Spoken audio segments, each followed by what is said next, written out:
ओम सदाशिवसमारंभां शंकराचार्यमध्यमाम् अस्मदाचार्यपर्यन्तां वन्दे गुरुपरम्पराम्। श्रुतिस्मृतिपुराणानाम् आलयं करुणालयं नमामि भगवत्पादं शङ्करं लोकशङ्करम्। शङ्कारूपेण मच्चित्तं पङ्गीकृतमभूद्यया किङ्करीयस्य सामाया शङ्कराचार्यमाश्रये। प्रह्लादवरदो देवो यो नृसिंहः परो हरिः नृसिंहोपासकं नित्यं तं नृसिंहगुरुं भजे। श्री शङ्कराचार्य श्री सच्चिदानन्द शिवाविनव्यन्तसमभारत्यभिधान् यतीन्द्रान् विद्यानिधीन् मन्त्रनिधीन् सदात्मनिष्ठान् भजे मानवशम्भुरूपान्। सदात्मध्याननिरतं विषयेभ्यः पराङ्मुखं नौमि शास्त्रेषु निष्णातं चन्द्रशेखरभारतीं विवेकिनं महाप्रज्ञं धैर्यौदार्यक्षमानिधिं सदाभिनवपूर्वं तं विद्यातीर्थगुरुं भजे। अज्ञानां जाह्नवीतीर्थं विद्यातीर्थं विवेकिनां सर्वेषां सुखदं तीर्थं भारतीतीर्थमाश्रये। विद्याविनयसम्पन्नं वीतरागं विवेकिनं वन्दे वेदान्ततत्त्वज्ञं विदुषेखरभारतीं नमामि यामिनीनाथलेखालङ्कृतकुन्तलां भवानीं भवसन्तापनिर्वापणसुधानदीं। नमः श्री शङ्करानन्द गुरुपादाम्बुजन्मने सविलासमहामोहग्राहग्रासैककर्मणे तत्पादाम्बुरुहद्वन्द्वसेवा निर्मलचेतसां सुखबोधाय तत्त्वस्य विवेकोऽयं विधीयते। ಸೊ ಚಾಂದೋಗ್ಯ ಉಪನಿಷತ್ತು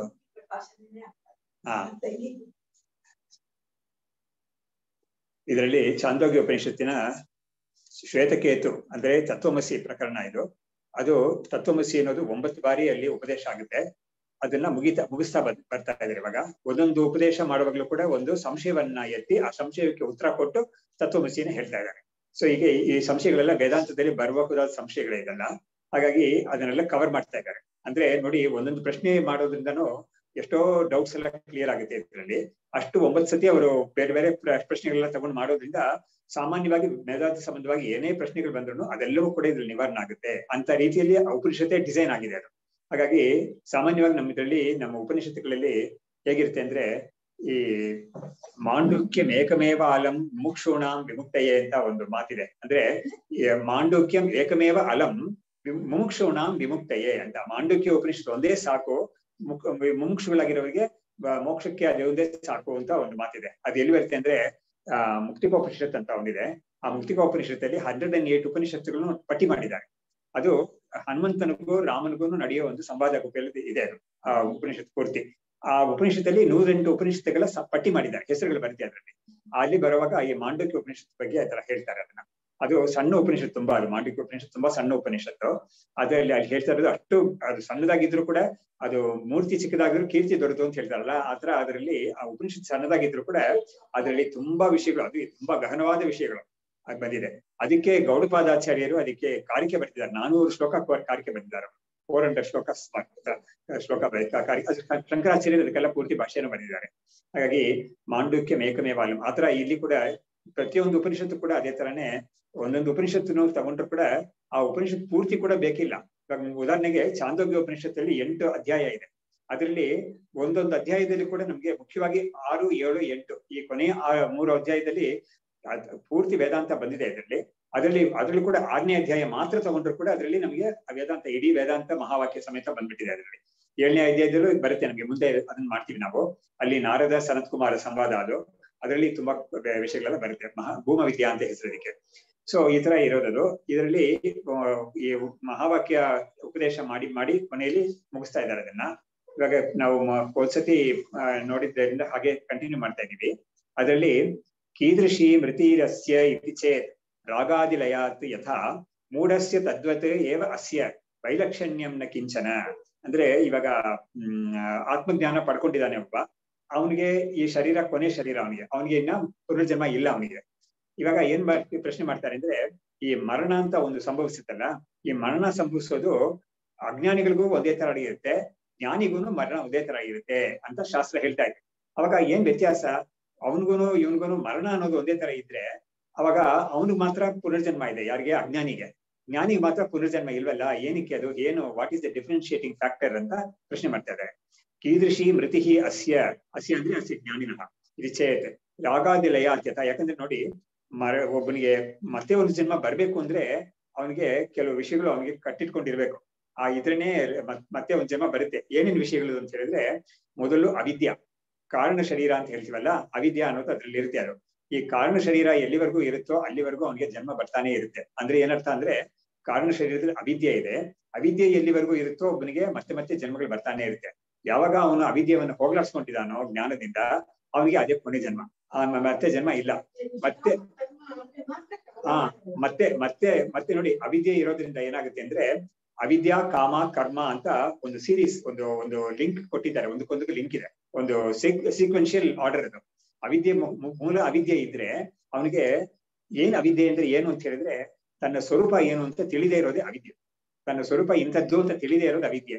ಅದರಿಂದ ಏನ್ ಅನ್ಕೊಳ್ತಾನೆ ಒಬ್ಬ, ತಾನು ಯದ್ಯಪಿ ಅಖಂಡ ಬ್ರಹ್ಮಸ್ವರೂಪವಾಗಿ ಇದ್ರೂ ಕೂಡ, ನಿತ್ಯ ತೃಪ್ತ ಬ್ರಹ್ಮಸ್ವರೂಪವಾಗಿ ಇದ್ರೂ ಕೂಡ ಅದು ತಿಳಿದೇ ಹೋಗ್ಬಿಡುತ್ತೆ ಇಲ್ಲ, ಆ ಸ್ಥಿತಿಗೆ ಅವಿದ್ಯೆ ಅಂತ ಹೇಳೋದು.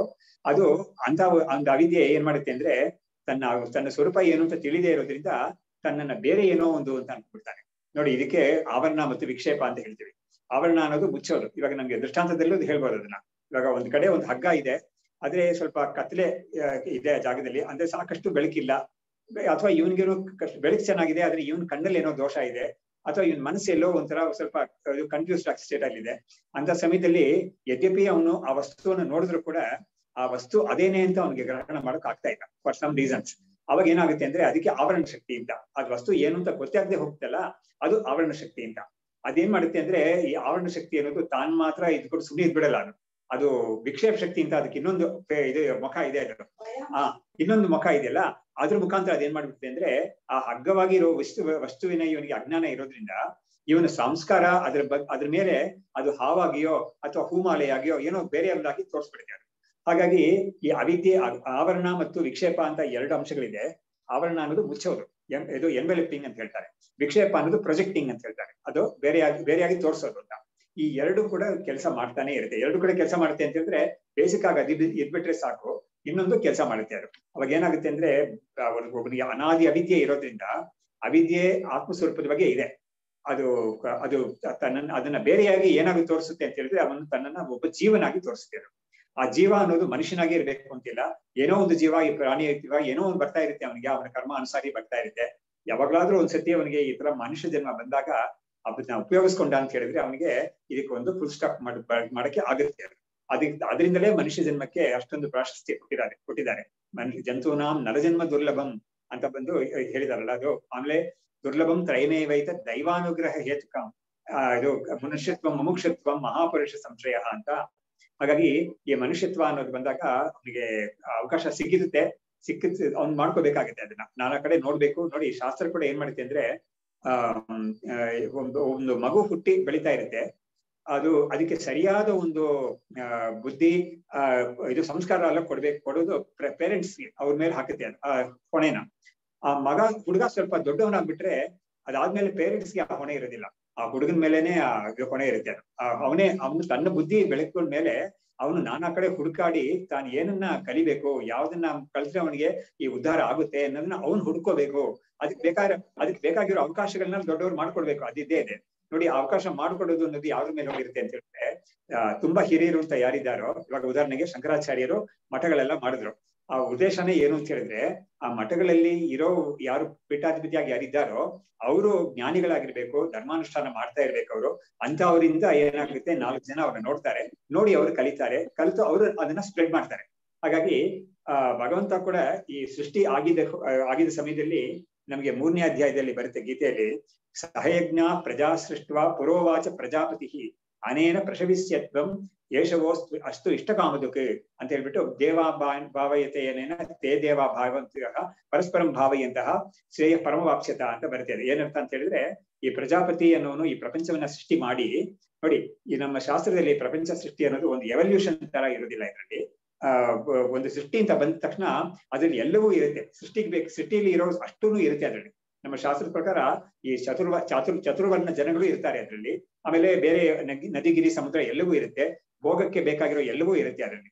ಅಂತ ಒಂದು ಸೃಷ್ಟಿ ಅವನು ಮಾಡ್ಬಿಟ್ಟು ಏನ್ ಮಾಡ್ತಾನೆ ಅಂತಂದ್ರೆ ಆ ಗೀತೆ ಹೇಳುತ್ತೆ, ವೇದವನ್ನು ಜೊತೆಗೆ ಸೃಷ್ಟಿ ಮಾಡಿ ಕೊಟ್ಬಿಟ್ಟಿದ್ದಾನೆ ಅವ್ರಿಗೆ, ಯಾರಿಗೆ? ಜನಗಳಿಗೆ. ಈ ಅದಕ್ಕೆ 4 ವರ್ಣಗಳು ಇರ್ತಾರೆ ಅದ್ರಲ್ಲಿ. ಯಾರ ಕೈಯಲ್ಲಿ ವೇದವನ್ನು ಕೊಡ್ಬೇಕೋ ಅವ್ರ ಕೈಯಲ್ಲಿ ಮೊಟ್ಟ ಮೊದಲು ಅದನ್ನ ಮಾಡಿ ಕೊಟ್ಬಿಡ್ತಾನೆ. ಕೊಟ್ಬಿಟ್ಟು ಅದೇ ವೇದ ಕಂಟಿನ್ಯೂಸ್ ಆಗಿ ಇರೋದೇ ಯಾವಾಗ್ಲೂ ಕೂಡ. ಈ ಸೃಷ್ಟಿ ಉಂಟಾದಾಗ ವೇದವು ಕೂಡ ಮುಂದಕ್ಕೆ ಹೊರಗಡೆ ಬರುತ್ತೆ, ಮ್ಯಾನಿಫೆಸ್ಟ್ ಆಗುತ್ತೆ. ಅದನ್ನ ಇವ್ರಿಗೆ ಕೊಟ್ಟು ಏನಕ್ಕೆ ಕೊಡ್ತಾನೆ ಅಂತ ಹೇಳಿದ್ರೆ, ನೀವು ಬಯಸುವಂತ ಚತುರ್ವಿಧ ಪುರುಷಾರ್ಥಗಳನ್ನು ಕೂಡ ನೀವು ಈ ವೇದದ ಮುಖಾಂತರ ನೀವು ಹೊಂದಬಹುದು. ಯಾಕಂದ್ರೆ ವೇದ ಎಲ್ಲವನ್ನೂ ಕೊಡುತ್ತೆ, ಅರ್ಥ, ಧರ್ಮ, ಅರ್ಥ, ಕಾಮ, ಮೋಕ್ಷ, ಮೋಕ್ಷ ಪರ್ಯಂತ ಎಲ್ಲಾ ಸಂಸ್ಕಾರ, ಎಲ್ಲಾ ಪುರುಷಾರ್ಥಗಳನ್ನು ಕೊಡುತ್ತೆ ಅದು. ಇದನ್ನ ಇಟ್ಕೊಂಡು ಇದನ್ನ ನೀವು ಗಳಿಸ್ಕೊಳ್ಳಿ, ನಿಮ್ಗೆ ಏನೇನ್ ಬೇಕೋ ಅದೆಲ್ಲ ಮಾಡ್ಕೊಳ್ಳಿ. ಅದು ಮಾಡುವಾಗ ಅವ್ನು ಏನ್ ಹೇಳ್ತಾನೆ ಅಂದ್ರೆ, ಪ್ರಜಾಪತಿ ಏನ್ ಹೇಳಿದ್ದಾನೆ ಅಂತ ಅಲ್ಲಿ, ಈ ಜನಗಳನ್ನ ನೋಡಿ, ಮನುಷ್ಯರನ್ನ ನೋಡಿ, ನೀವು ದೇವತೆಗಳನ್ನ ನೀವು ಯಾಗ ಯಜ್ಞಾದಿಗಳೆಲ್ಲ ಮಾಡಿ ಅವ್ರನ್ನ ಪ್ರೀತಿಗೊಳಿಸ್ಬೇಕು. ಅವಾಗ ಅವ್ರು ಏನ್ ಮಾಡ್ತಾರೆ ಅಂತ ಹೇಳಿದ್ರೆ, ನಿಮ್ಗೆ ಮಳೆ ಬೆಳೆ ಇದೆಲ್ಲ ಸುರಿಸಿ ನಿಮಗೆ ಐಶ್ವರ್ಯ ಎಲ್ಲ ಅವ್ರು ಕೊಡ್ತಾರೆ. ಹೀಗೆ ಒಬ್ರಿಗೊಬ್ರು ನೀವು ಉಪಕಾರಿಯ ಭಾವದಿಂದ ನೀವು ಇದ್ಕೊಂಡಿದ್ರೆ ಎಲ್ಲರಿಗೂ ಶ್ರೇಯಸ್ಸಾಗುತ್ತೆ ಅಂತ ಒಂದು ನೋಡಿ ಎಷ್ಟು ಚೆನ್ನಾಗಿದೆ. ಆ ಫ್ರೇಮ್ ವರ್ಕ್ ತುಂಬಾ ಚೆನ್ನಾಗಿದೆ ಅಂತ ಹಾಗೆ ಮಾಡಿ ಒಂದು ವ್ಯವಸ್ಥೆ ಮಾಡ್ಕೊಟ್ಬಿಟ್ಟಿದ್ದಾನೆ. ಅವಾಗ ಇದನ್ನ ಮುಂದುವರಿಸ್ತಾ ಬರ್ತಾ ಇರುತ್ತೆ. ಯಾರು ಮಹಾತ್ಮರೆಲ್ಲ ಬರ್ತಾರೆ, ಅವತಾರ ಪುರುಷರೆಲ್ಲ ಬರ್ತಾರೆ, ಅದ್ರಲ್ಲಿ ಶಂಕರಾಚಾರ್ಯರು ಇಂಥವ್ರೆಲ್ಲ ಬರ್ತಾರೆ. ಬಂದು ಅವ್ರು ಏನ್ ಮಾಡ್ತಾರೆ, ಇಂಥ ಧರ್ಮ ಉದಾಹರಣೆ ಮಾಡಕ್ಕೆ ಇದೆಲ್ಲ ಮಾಡ್ತಾರೆ. ಮಾಡಿ ಯಾರ್ಯಾರಿಗೆ ಇವ್ರು ಈ ಸಂಪರ್ಕ ಬರುತ್ತೋ, ಈ ಒಂದು ಮಹಾಪುರುಷರ ಸಂಪರ್ಕ ಯಾರಿಗೆ ಬರುತ್ತೋ ಅವ್ರಿಗೆಲ್ಲ ಈ ವಿಷಯ ಸಿಗುತ್ತೆ ಅವ್ರಿಗೆ. ಅದು ಸಂಪರ್ಕ ಬರದೇ ಹೋಗೋದು ಯಾದಕ್ಕೆ ಅಂತ ಹೇಳಿದ್ರೆ, ಆ ವ್ಯಕ್ತಿಯ ಒಂದು ಪಾಪ ವಿಶೇಷ ಅಂತ ಹೇಳ್ಬೇಕಾಗುತ್ತೆ. ಯಾಕಂದ್ರೆ ಅವನಿಗೆ ಪುಣ್ಯ ವಿಶೇಷ ಇದ್ರೆ ಸಿಗುತ್ತೆ ಇದು. ಅದಕ್ಕೇನೆ ದೈವಾನುಗ್ರಹ ಹೇತುಕಂ ಅಂತ ಹೇಳಿರೋದು. ಮಹಾಪುರುಷ ಸಂಶ್ರಯ ಅನ್ನೋದು ದೈವಾನುಗ್ರಹ ಹೇತುಕಂ ಅಂತ ಹೇಳಿದ್ದಾರೆ. ಹೀಗ್ ಮಾಡಿ ಅವನಿಗೆ ಇದೆಲ್ಲ ಸಿಕ್ಕಿದಾಗ ಅವನದನ್ನ ಉಪಯೋಗಿಸ್ಕೊಂತಾನೆ. ಹೀಗ್ ಮಾಡುವಾಗ ನಮ್ಗೆ ಏನ್ ಮಾಡುತ್ತೆ ಅಂದ್ರೆ, ಒಂದು ವ್ಯಕ್ತಿ ಮೇಲೆ ಅವಾಗ ಯಾವಾಗ ಮೇಲೆ ಒಂದು ಹೊಣೆ ಆಗ್ತದೆ ನೋಡಿ. ಒಬ್ಬನಿಗೆ ಅವಿದ್ಯೆ ಇದೆ ಅನ್ನೋದ್ರಿಂದ ಅವನ್ನ ನಿಂದೆ ಮಾಡಲ್ಲ ಶಾಸ್ತ್ರ. ಅವಿದ್ಯೆ ಇವನ್ ವಶದಲ್ಲಿ ಇಲ್ಲ, ಅದು ಇವನು ಬೇಕು ಅಂತ ಇವನು ಬರ್ಸ್ಕೊಂಡಿಲ್ಲ ಅದನ್ನ. ಆದ್ರೆ ಬಂದುಬಿಟ್ಟಿರೋ ಅವಿದ್ಯೆಯನ್ನ ಹೋಗ್ಲಾಡ್ಸ್ಕೊಳಕ್ಕೆ ಅದು ನಿಮ್ ಕೈಯಲ್ಲಿದೆ ಅಂತ ಅದನ್ನ ಮಾಡುತ್ತೆ ಶಾಸ್ತ್ರ. ಅದರಿಂದ ನೀನು ಅಜ್ಞಾನಿಯಾಗಿದೆಯಲ್ಲ ಅಂತ ಹೇಳ್ಬಿಟ್ಟು ಅದು ನಿಂದೆ ಮಾಡಲ್ಲ. ನೀನು ಅಜ್ಞಾನವನ್ನು ಹೋಗ್ಲಾಡ್ಸ್ಕೊಳಕ್ ಏನು ಮಾಡ್ತಾ ಇಲ್ವಲ್ಲ ಅಂತ ನಿಂದೆ ಮಾಡುತ್ತೆ ಅಷ್ಟೇನೆ. ಅದು ಮಾಡ್ಬೇಕಾದ್ದು ನಮ್ಮ ಹೊಣೆ ಆಗುತ್ತೆ. ಆ ಕಾರಣದಿಂದ ಏನಾಗುತ್ತೆ ಅಂದ್ರೆ, ಮಹಾಪುರುಷರು ಅದನ್ನ ಆ ಜ್ಞಾನವನ್ನ ಅವರು ಪ್ರಸಾರ ಮಾಡ್ತಾರೆ ಬೇರೆ ಕಡೆ ಹೋಗಿ. ಶಂಕರಾಚಾರ್ಯರು ಮಾಡಿದ ಆ ಒಂದು ವ್ಯವಸ್ಥೆಯಲ್ಲೇ ಕೂಡ ಅವರು ಈ ಮಠ ಆಮನಯಗಳೆಲ್ಲ ಮಾಡಿ, ಈ ಮಠಾಧಿಪತಿಗಳಾಗಿರೋರು ಅವರು ಒಂದೇ ಕಡೆ ಇರೋದಲ್ಲ, ಅವ್ರು ನಾನಾ ಕಡೆ ಅವ್ರು ಪ್ರಸಾರ ಮಾಡ್ತಾ ಇದ್ರೆ ನಾನಾ ಕಡೆ ಹೋಗುತ್ತೆ. ನೋಡಿ ಇದು ಯಾವ ತರ ಇದೆ ಅಂದ್ರೆ, ದೇವಸ್ಥಾನದಲ್ಲಿ ಮೂಲ ವಿಗ್ರಹ ಇರುತ್ತೆ, ಆದ್ರೆ ಎಲ್ಲರಿಗೂ ದೇವಸ್ಥಾನದಲ್ಲಿ ಹೋಗಿ ಇದು ಮಾಡ್ಕೊಳಕ್ಕೆ ಅವಕಾಶ ಇರೋದಿಲ್ಲ. ಅವಾಗ ಏನ್ ಮಾಡ್ತಾರೆ, ಉತ್ಸವ ಮೂರ್ತಿ ಅಂತ ಒಂದಿರುತ್ತಲ್ಲ, ಅದನ್ನ ಆಯಾ ಸಮಯದಲ್ಲಿ ಬಂದಾಗ ಅದನ್ನ ಹೊರಗಡೆ ತರ್ತಾರೆ. ಹೊರಗಡೆ ತಗೊಂಡಾಗ ಜನಗಳು ಅಲ್ಲಿಂದನೇ ನೋಡ್ಕೋಬಹುದು, ಅವ್ರನ್ನ ಇರೋ ಕಡೆಯಿಂದನೇ ಅವರು ಭಕ್ತಿ ಮಾಡ್ಬೋದು. ಈಗೆಲ್ಲ ಒಂದು ವ್ಯವಸ್ಥೆ ಇದೆಯಲ್ಲ, ಅದೇ ತರ ಇಲ್ಲೂ ಕೂಡ ಈ ಜ್ಞಾನವನ್ನ ಅವರು ಉಪನ್ಯಾಸಗಳ ಮುಖಾಂತರ, ಗ್ರಂಥಗಳು ಬರೆಯೋ ಮುಖಾಂತರ, ಆಮೇಲೆ ಪಂಡಿತರನ್ನ ತಯಾರು ಮಾಡೋ ಮುಖಾಂತರ. ನೋಡಿ ನಮ್ಮ ಇವರು ಈ ಶಂಕರ ಮಠ 1907ನೇ ಇಸ್ವಿಲಿ ಇದು ಉದ್ಘಾಟನೆ ಆಗಿದ್ದರು. ನರಸಿಂಹ ಭಾರತಿ ಸ್ವಾಮಿಗಳು 3ನೇ ಗುರುಗಳು. ಅವರು ಈ ಮಠ ಯಾತಿಕೆ ಮಾಡಿದ್ರು ಅಂತ ಹೇಳಿದ್ರೆ, ಇಲ್ಲಿ ಇವಾಗ ಒಂದು ಬೋರ್ಡ್ ಇವಾಗ್ಲೂ ಕೂಡ ಇದೆ ಅಲ್ಲಿ, ಆದ್ರೆ ಗೀರ್ವಾಣ ಪಾಠಶಾಲಾ ಅಂತ ಮಹಾಪಾಠಶಾಲಾ ಅಂತ ಇದೆಯಲ್ಲ, ಅದು ಯಾತಿಗೆ ಮಾಡಿದ್ರು ಅಂದ್ರೆ, ಈ ಶಾಸ್ತ್ರಗಳು ವೇದಾಂತ ಮೀಮಾಂಸಾ ಇದೆಲ್ಲ ಇಲ್ಲಿ ಪಾಠ ನಡಿಬೇಕು, ಅದಕ್ಕೆ ಇರೋ ವಿದ್ವಾಂಸರನ್ನ ತಯಾರು ಮಾಡಿ ಅವ್ರಿಗೆ ಒಂದು ಅಗ್ರಹಾರನು ಮಾಡಿ, ಹಿಂದ್ಗಡೆ ವಿದ್ಯಾರ್ಥಿಗಳು ಬಂದಾಗ ಅವ್ರಿಗೆ ಅಲ್ಲೇ ಇರೋ ತರ ಮಾಡಿ, ಯಾರಿಗೆ ಬೇಕಾದ್ರೆ ಅನುಕೂಲ ಮಾಡಿ ಅವ್ರು ಈ ತರ ಮಾಡಿದ್ದಾರೆ. ಬೆಂಗಳೂರು ಪೇಟೆಯಲ್ಲಿ ಆ ತರ ಅವರು ಅವಾಗಲೇ ಮಾಡಿದ್ದಾರೆ ಅದನ್ನ. ಅವಾಗ ಸುಮಾರು ವರ್ಷ ನಡೀತಾ ಬಂದಿದೆ ಅದು ಅಂತ ಒಂದಿದು. ಹಾಗಾಗಿ ಹೀಗೆ ಮಾಡೋದ್ರಿಂದ ಅವ್ರು ಏನ್ ಮಾಡ್ತಾರೆ, ಈ ಜ್ಞಾನವನ್ನ ಎಲ್ಲರಿಗೂ ಸಿಗೋ ತರ ಅವ್ರು ಮಾಡ್ತಾ ಇರ್ತಾರೆ ಅಂತ. ಹಾಗಾಗಿ ಈ ಉಪನಿಷತ್ತು ಕೂಡ ಇದೇ ತರ ಏನ್ ಮಾಡುತ್ತೆ ಅಂದ್ರೆ, ಒಂದೇ ಒಂದು ಉಪನಿಷತ್ತು ಕೂಡ ಅದರಲ್ಲಿ ಒಂದು ಭಾಗ, ಚಿಕ್ಕ ಭಾಗ ಅಷ್ಟೇನೆ, ಈ ಶ್ವೇತಕೇತು ಭಾಗ, ಅದರಲ್ಲಿ ಅಷ್ಟು ವಿಷಯಗಳು ಬಂದ್ಬಿಟ್ಟಿದೆ ಅದು. ಅದೇ ತರ ಇವರೆಲ್ಲ ಮಾಡ್ತಾರೆ. ನಾನು ಏನಕ್ಕೆ ಹೇಳಿ ಬಂದ್ರೆ, ಈ ಮಾಂಡುಕ್ಯ ಏಕಮೇವ ಅಲಂ ಮುಮುಕ್ಷೂಣಾಂ ವಿಮುಕ್ತಯ್ಯ ಅಂತ ಬಂದಾಗ ಆ ಸಣ್ಣ ಒಂದು ಉಪನಿಷತ್ತು ಕೂಡ ಸಾಕು ಆ ಒಬ್ರಿಗೆ. ನೋಡಿ ಇವಾಗ ಅದು ಹೇಗೆ ಅದು ನಡೀಬಹುದು ಅಂತ ಹೇಳಿದ್ರೆ, ಅದಕ್ಕೆ ಪ್ರಾಕ್ಟಿಕಲ್ ಆಗಿ ನಾವು ಅದನ್ನ ಹೇಗ್ ನಡೆಯುತ್ತೆ ಅಂತ ನೋಡ್ಬೋದು. ಇವಾಗ ಯಾರೋ ಒಬ್ಬರು ಸುಮ್ಮನೆ ಹೈಪೋಥೆಟಿಕಲ್ ಕೇಸ್, ಒಬ್ಬ ವಿದೇಶದಲ್ಲಿ ಇದ್ದಾನೆ, ಒಬ್ಬ ಇಲ್ಲಿಂದ ಹೋಗ್ಬಿಟ್ಟಿದ್ದಾನೆ, ಮುಂಚೆನೆ ನಮ್ಮವನೇನೆ ಹೋಗಿದ್ದಾನೆ. ಅವನಿಗೆ ಸ್ವಲ್ಪ ಅದೆಲ್ಲ ನೋಡಿ ಅವನಿಗೆ ಈ ವಿಷಯಗಳೆಲ್ಲ ಕಿವಿಗೆ ಬೀಳ್ತಾ ಇರುತ್ತೆ. ಓ ನಮ್ಗಿದು ಚೆನ್ನಾಗಿ ಬರ್ಬೇಕು ನಮ್ಗೆ ಅಂತ ಹೇಳ್ಬಿಟ್ಟು, ಇದಾಗಿರೋ ಕೇಸೇ ಇದೆ, ನಾನು ಏನೋ ಕಲ್ಪಿಸ್ಕೊಂಡು ಹೇಳ್ತಾ ಇಲ್ಲ, ಇದು ಆಗ್ತಾ ಇದೆ, ಇವಾಗ್ಲೂ ಆಗ್ತಾ ಇದೆ. ಅವ್ನ್ ಏನ್ ಮಾಡ್ತಾನೆ ಅಂದ್ರೆ, ಅವ್ನು ಯಾವ್ದೋ ಒಂದು ಕೆಲಸದಲ್ಲಿ ಇರ್ತಾನಲ್ಲ, 1-2 ವರ್ಷ ಅವ್ನ ಅದಕ್ಕೆ ಬಿಟ್ಬಿಡ್ತಾನೆ ಕೆಲಸ. ಸಾಕು, ನನಗೆ ಬೇಕಾದಷ್ಟು ನಾನು ದುಡ್ಡು ಸಂಪಾದನೆ ಮಾಡಿದ್ದೀನಿ, ಒಂದು 2 years ನಾನೊಂದು ಸಬಾಟಿಕಲ್ ಅಂತಾನೆ ಹೇಳ್ತಾರೆ ಅದಕ್ಕೆ, ಸಬಾಟಿಕಲ್ ಅಂತ, ಅದನ್ನ ಇಟ್ಕೊಂಡು ಅವ್ನು ಬಂದ್ಬಿಟ್ಟು ಇಲ್ಲಿಗೆ ಇಂಡಿಯಾಗೆ ಬರ್ತಾನ. ಅವನು ಬಂದು ಅವನು ಒಂದು ಪುಣ್ಯ ವಿಶೇಷ ಇದ್ರೆ ಅವನಿಗೆ ತುಂಬಾ ಚೆನ್ನಾಗಿರೋ ಒಬ್ರು ಗುರುಗಳು ಸಿಗ್ತಾರೆ, ಅವನಿಗೆ ಒಳ್ಳೆ ವಿದ್ವಾಂಸರು ಸಿಗ್ತಾರೆ ಅವರು. ಅದು ಮುಖ್ಯ ತುಂಬಾ. ಅದನ್ನ ನೋಡ್ಕೊಂಡು ಬರ್ತಾನ ಅವನು, ಇಂಥವ್ರ ಕಡೆ ಸಿಕ್ಕಿದ್ರೆ ಹೋದ್ರೆ ನಾವು ಹೋಗ್ಬೇಕು ಅಂತ. ಅವ್ರು ಎಂಥವ್ರಾಗಿರ್ತಾರೆ ಅಂತ ಹೇಳಿದ್ರೆ, ಅವನಿಗಿರೋದು 2 ವರ್ಷ. ಆ 2 ವರ್ಷದಲ್ಲಿ ಅವನಿಗೆ ಇದೆಲ್ಲ ಹೇಳ್ಕೊಡ್ಬೇಕು. ಇದು ಇರೋದು ಒಂದು ಅಗಾಧ. ಎಷ್ಟೊಂದು ಉಪನಿಷತ್ತುಗಳೆಲ್ಲ ಇದೆ, ದಶೋಪನಿಷತ್ ಇದೆ, ಪ್ರಸ್ಥಾನತ್ರಯ, ಭಾಷ್ಯ, ಭಗವತ್ಪಾದರದೇನೆ ಬೇಕಾದಷ್ಟಿದೆ. 8-10 ವರ್ಷ ಓದಕ್ಕೆ ಬೇಕಾದ ವಿಷಯ ಇದೆ. ಅವ್ರು ಏನ್ ಮಾಡ್ತಾರೆ ಅಂದ್ರೆ ಅವ್ನಿಗಿರೋ 2 ವರ್ಷ ನೋಡ್ಕೊಂಡು ಅವರು ಅವನಿಗೆ ಇದನ್ನ ಒಂದು ಇದನ್ನ ಒಂದು ಎಸೆನ್ಸ್ ಮಾತ್ರ ಅವ್ರಿಗೆ ಮಾಡ್ಕೊಡಕ್ ಬರುತ್ತೆ. ವಿದ್ವಾಂಸರಿಗೆ ಅಂತ ಒಂದು ಸಾಮರ್ಥ್ಯ ಇರುತ್ತೆ ಅವರಿಗೆ. ಯಾವ್ದನ್ನ ಹೇಳಿದ್ರೆ ಅವನಿಗೆ ಎಲ್ಲ ಸಿಕ್ಬಿಡುತ್ತೋ, ಅವ್ನಿಗೆ ಬೇಕಾಗಿರೋದು ಎಲ್ಲವೂ ಸಿಕ್ಬಿಡುತ್ತೆ ಅಂತ ಅವ್ರು ನೋಡಿಟ್ಕೊಂಡಿರ್ತಾರೆ. ಯಾಕಂದ್ರೆ ಅವರು ಅವನ ಅನುಭವದಲ್ಲಿ ಇಂತಿಂತ ಗ್ರಂಥಗಳಲ್ಲಿ ಇಂತಿಂತ ವಿಷಯ ಇದೆ ನೋಡಪ್ಪ, ನಿನ್ಗೆ ಭಗವದ್ಗೀತೆ 18 ಅಧ್ಯಾಯ ಭಾಷ್ಯ ಮಾಡೋದು ಬೇಡ, ನಿನಗೆ ಇನ್ನು ಟೈಮ್ ಇರೋದಿಲ್ಲ, ಅದಕ್ಕೆ 13ನೇ ಅಧ್ಯಾಯ 2ನೇ ಅಧ್ಯಾಯ ಮಾತ್ರ ಮಾಡ್ತೀನಿ ಸಾಕು ಅಂತ ಹೇಳ್ತಾರೆ. ಅದ್ರಲ್ಲಿ ಪೂರ್ತಿ ವೇದಾಂತದ ಪೂರ್ತಿ ವಿಷಯ ಬಂದ್ಬಿಟ್ಟಿರುತ್ತೆ ಅದರಲ್ಲಿ. ಹೀಗೆ ಈ ತರ ಮಾಡ್ತಾರೆ. ಅದೇ ತರ ಉಪನಿಷತ್ತಲ್ಲಿ ಒಂದು 2-3 ಉಪನಿಷತ್ತು, ತೈತ್ರಿಯ ಉಪನಿಷತ್ತು ಭಾಷ್ಯ ಸಮೇತ, ಆಮೇಲೆ ಮಾಂಡೂಕ್ಯ ಉಪನಿಷತ್ತು ಬೇಕೇ ಬೇಕಾದ್ರೆ ಖಂಡಿತ. ಈ ತರ ಒಂದು ಚಾಂದೋಗ್ಯದಲ್ಲಿ ಈ ಭಾಗ ಒಂದು, ಶ್ವೇತಕೇತು ಭಾಗ ಒಂದು, ಈ ತರ ಒಂದು 2-3 ಇದು. ಬ್ರಹ್ಮಸೂತ್ರ ಭಾಷೆ ಅವನಿಗೆ ಓದಕ್ಕೆ ಏನಾದ್ರು ಆಸಕ್ತಿ ಇದ್ರೆ ಅದ್ರಲ್ಲಿ ಚತುಸ್ಸೂತ್ರಿ ಅಂತ ಒಂದು ಭಾಗ ಇದೆ ಮೊದಲದು, ಆ ಭಾಗವನ್ನು ಮಾತ್ರ, ಅದರಲ್ಲಿ ಫುಲ್ ವೇದಾಂತ ಪೂರ್ತಿ ಬಂದ್ಬಿಟ್ಟಿದೆ ಅದು. ಮೊದಲು 4 ಸೂತ್ರ. ಅಥಾತ್ವ ಬ್ರಹ್ಮ ಜಿಜ್ಞಾಸ, ಇದು ಶಾಸ್ತ್ರೀಯೋನಿತ, ಇದು ಜನ್ಮಾದ್ಯಸೇತಃ ಶಾಸ್ತ್ರೀಯೋನಿತ ತತ್ವ ಸಮನ್ವಯ ಅಂತ ಈ 4 ಸೂತ್ರಗಳಲ್ಲಿ ಕೂಡ ಪೂರ್ತಿ ವೇದಾಂತದ ವಿಷಯಗಳು ಬಂದ್ಬಿಟ್ಟಿರುತ್ತೆ ಅದರಲ್ಲಿ. ಇಷ್ಟು ಮಾತ್ರ ಅವನಿಗೆ ಮಾಡಿ ಕಳಿಸ್ತಾರೆ. ಹಾಗಾಗಿ ಅವನು ತುಂಬಾ ಚುರುಕಾಗಿ ಚೆನ್ನಾಗಿ ಅವನು ಸಿನ್ಸಿಯರ್ ಆಗಿ ಶುದ್ಧನಾಗೂ ಇದ್ರೆ ಅವನಿಗೆ ಇದೇ ಸಾಕು ಅವನಿಗೆ ಸಾಧನೆಗೆ. ಒಂದು ಒಳ್ಳೆ ಮಹಾತ್ಮರ ಹತ್ರ ಒಂದು ಉಪದೇಶ ಪಡ್ಕೊಬಿಟ್ಟಿದ ಅಂತ ಹೇಳಿದ್ರೆ ಅದೆಲ್ಲ ಮಾಡ್ಕೊಂಡು ಅವನ ಅನುಷ್ಠಾನ ಮಾಡ್ಕೊಂಡು ಇದನ್ನ ಪಡಿಬೋದು, ಅವನಿಗೆ ಸಾಕು ಇದು ಅಂತ ಮಾಡ್ತಾರೆ. ಯಾವ್ದಕ್ಕೆ ಹೇಳಿದೆ ಅಂದ್ರೆ ಈ ಉಪನಿಷತ್ತುಗಳ ಡಿಸೈನ್ ಆಗಿರೋ ರೀತಿನೇ ಒಂದ್ರಲ್ಲಿ ಅಷ್ಟೊಂದು ವಿಷಯನೂ ಇರುತ್ತೆ ಅದರಲ್ಲಿ.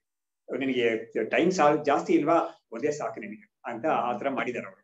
ಸೊ ಇದರಲ್ಲಿ ಇವರು ಈ ತರ ಹೇಳ್ತಾ ಬಂದು ಇವ್ರು ಏನ್ ಮಾಡ್ತಾರೆ, ಈ ಸಾವು ಅನ್ನೋದು ಅಜ್ಞಾನಿಗೆ ಜ್ಞಾನಿಗೆ ಇಬ್ಬರಿಗೂ ಕೂಡ, ಯಾಕಂದ್ರೆ ಶರೀರ ತಾನೆ, ಆ ಶರೀರಕ್ಕೆ ಒಂದು ಸಾವು ಅಂತ ಬರುತ್ತೆ. ಅದು ಆ ಸಾವು ಅಂತ ಒಂದು ಮೊಮೆಂಟ್ ಇದೆಯಲ್ಲ, ಅದು ಕ್ರಮ, ಅದು ಒಂದೇ ತರನೇ ಆಗುತ್ತೆ ಇಬ್ಬರಿಗೂನು.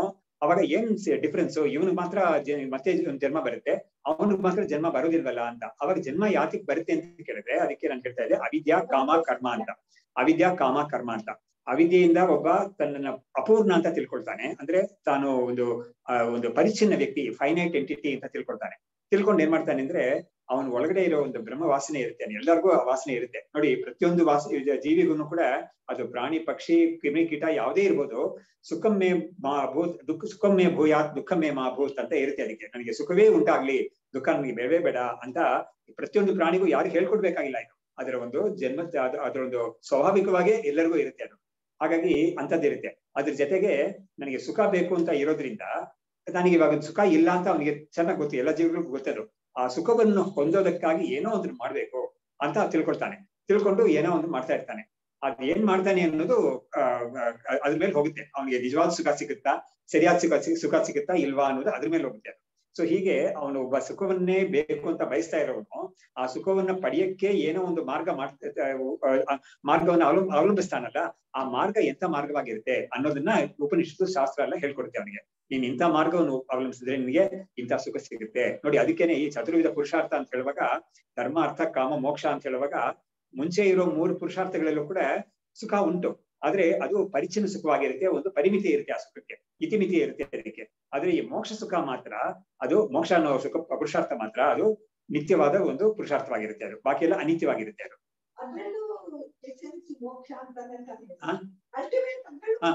ಹೌದು, ಮೋಕ್ಷ ಅನ್ನೋದೇ ಅಲ್ಟಿಮೇಟ್. ಬಾಕಿ ಪುರುಷಾರ್ಥಗಳೆಲ್ಲ ತಾನಾಗೆ ತಗೊಂಡೋಗ್ಬಿಡುತ್ತೆ ಅಂತಿಲ್ಲ, ಅದನ್ನ ಅವ್ನು ಮುಂದುವರಿಸ್ಕೊಂಡು ಹೋದ್ರೆ ಅದು ಅವನಿಗೆ ಮೋಕ್ಷ ಅನ್ನೋ ಪಡೆಯುತ್ತಾ ಹೋಗ್ಬೋದು. ಅದು ಇಲ್ಲಿವರೆಗೆ ಅಲ್ಲೇ ಇರ್ಬೋದು. ಅದಕ್ಕೇನೆ ಹೇಳಿದಾರೆ ನೋಡಿ, ಗೀತೆಯಲ್ಲಿ ಕೂಡ ಬರುತ್ತೆ.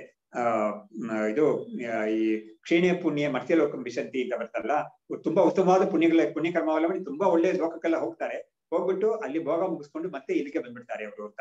ಸೊ ಇದು ಅನಿತ್ಯವಾದ್ದು ಅಂತ ಗೊತ್ತಾಗುತ್ತೆ ನಮ್ಗೆ. ಇಂಥದ್ದೆಲ್ಲ ಇದೆ. ಬಟ್ ಏನ್ ಕೇಳಕ್ ಬಂದಿದ್ರೆ, ಈ ಮರಣ ಅನ್ನೋದು ಯಾತಕ್ಕೆ, ಅದು ಮರಣ ಹೊಂದಿದ ಮೇಲೆ ಮತ್ತೆ ಯಾತಕ್ಕೆ ಜನ್ಮ ಬರುತ್ತೆ ಅಂತ ಕೇಳಿದ್ರೆ, ಅವನಿಗೆ ಈ ಅವಿದ್ಯೆ ಇರೋದು ಬೇಸಿಕ್ ಆಗಿರೋದು, ಆಮೇಲೆ ಕಾಮ ಇರೋದು. ಕಾಮ ಅಂದ್ರೆ ಏನೋ ಬಯಕೆ ಇರುತ್ತೆ, ನಾನು ಅದನ್ನ ಮಾಡ್ಬೇಕು ಇದನ್ನ ಮಾಡ್ಬೇಕು ಅಂತ.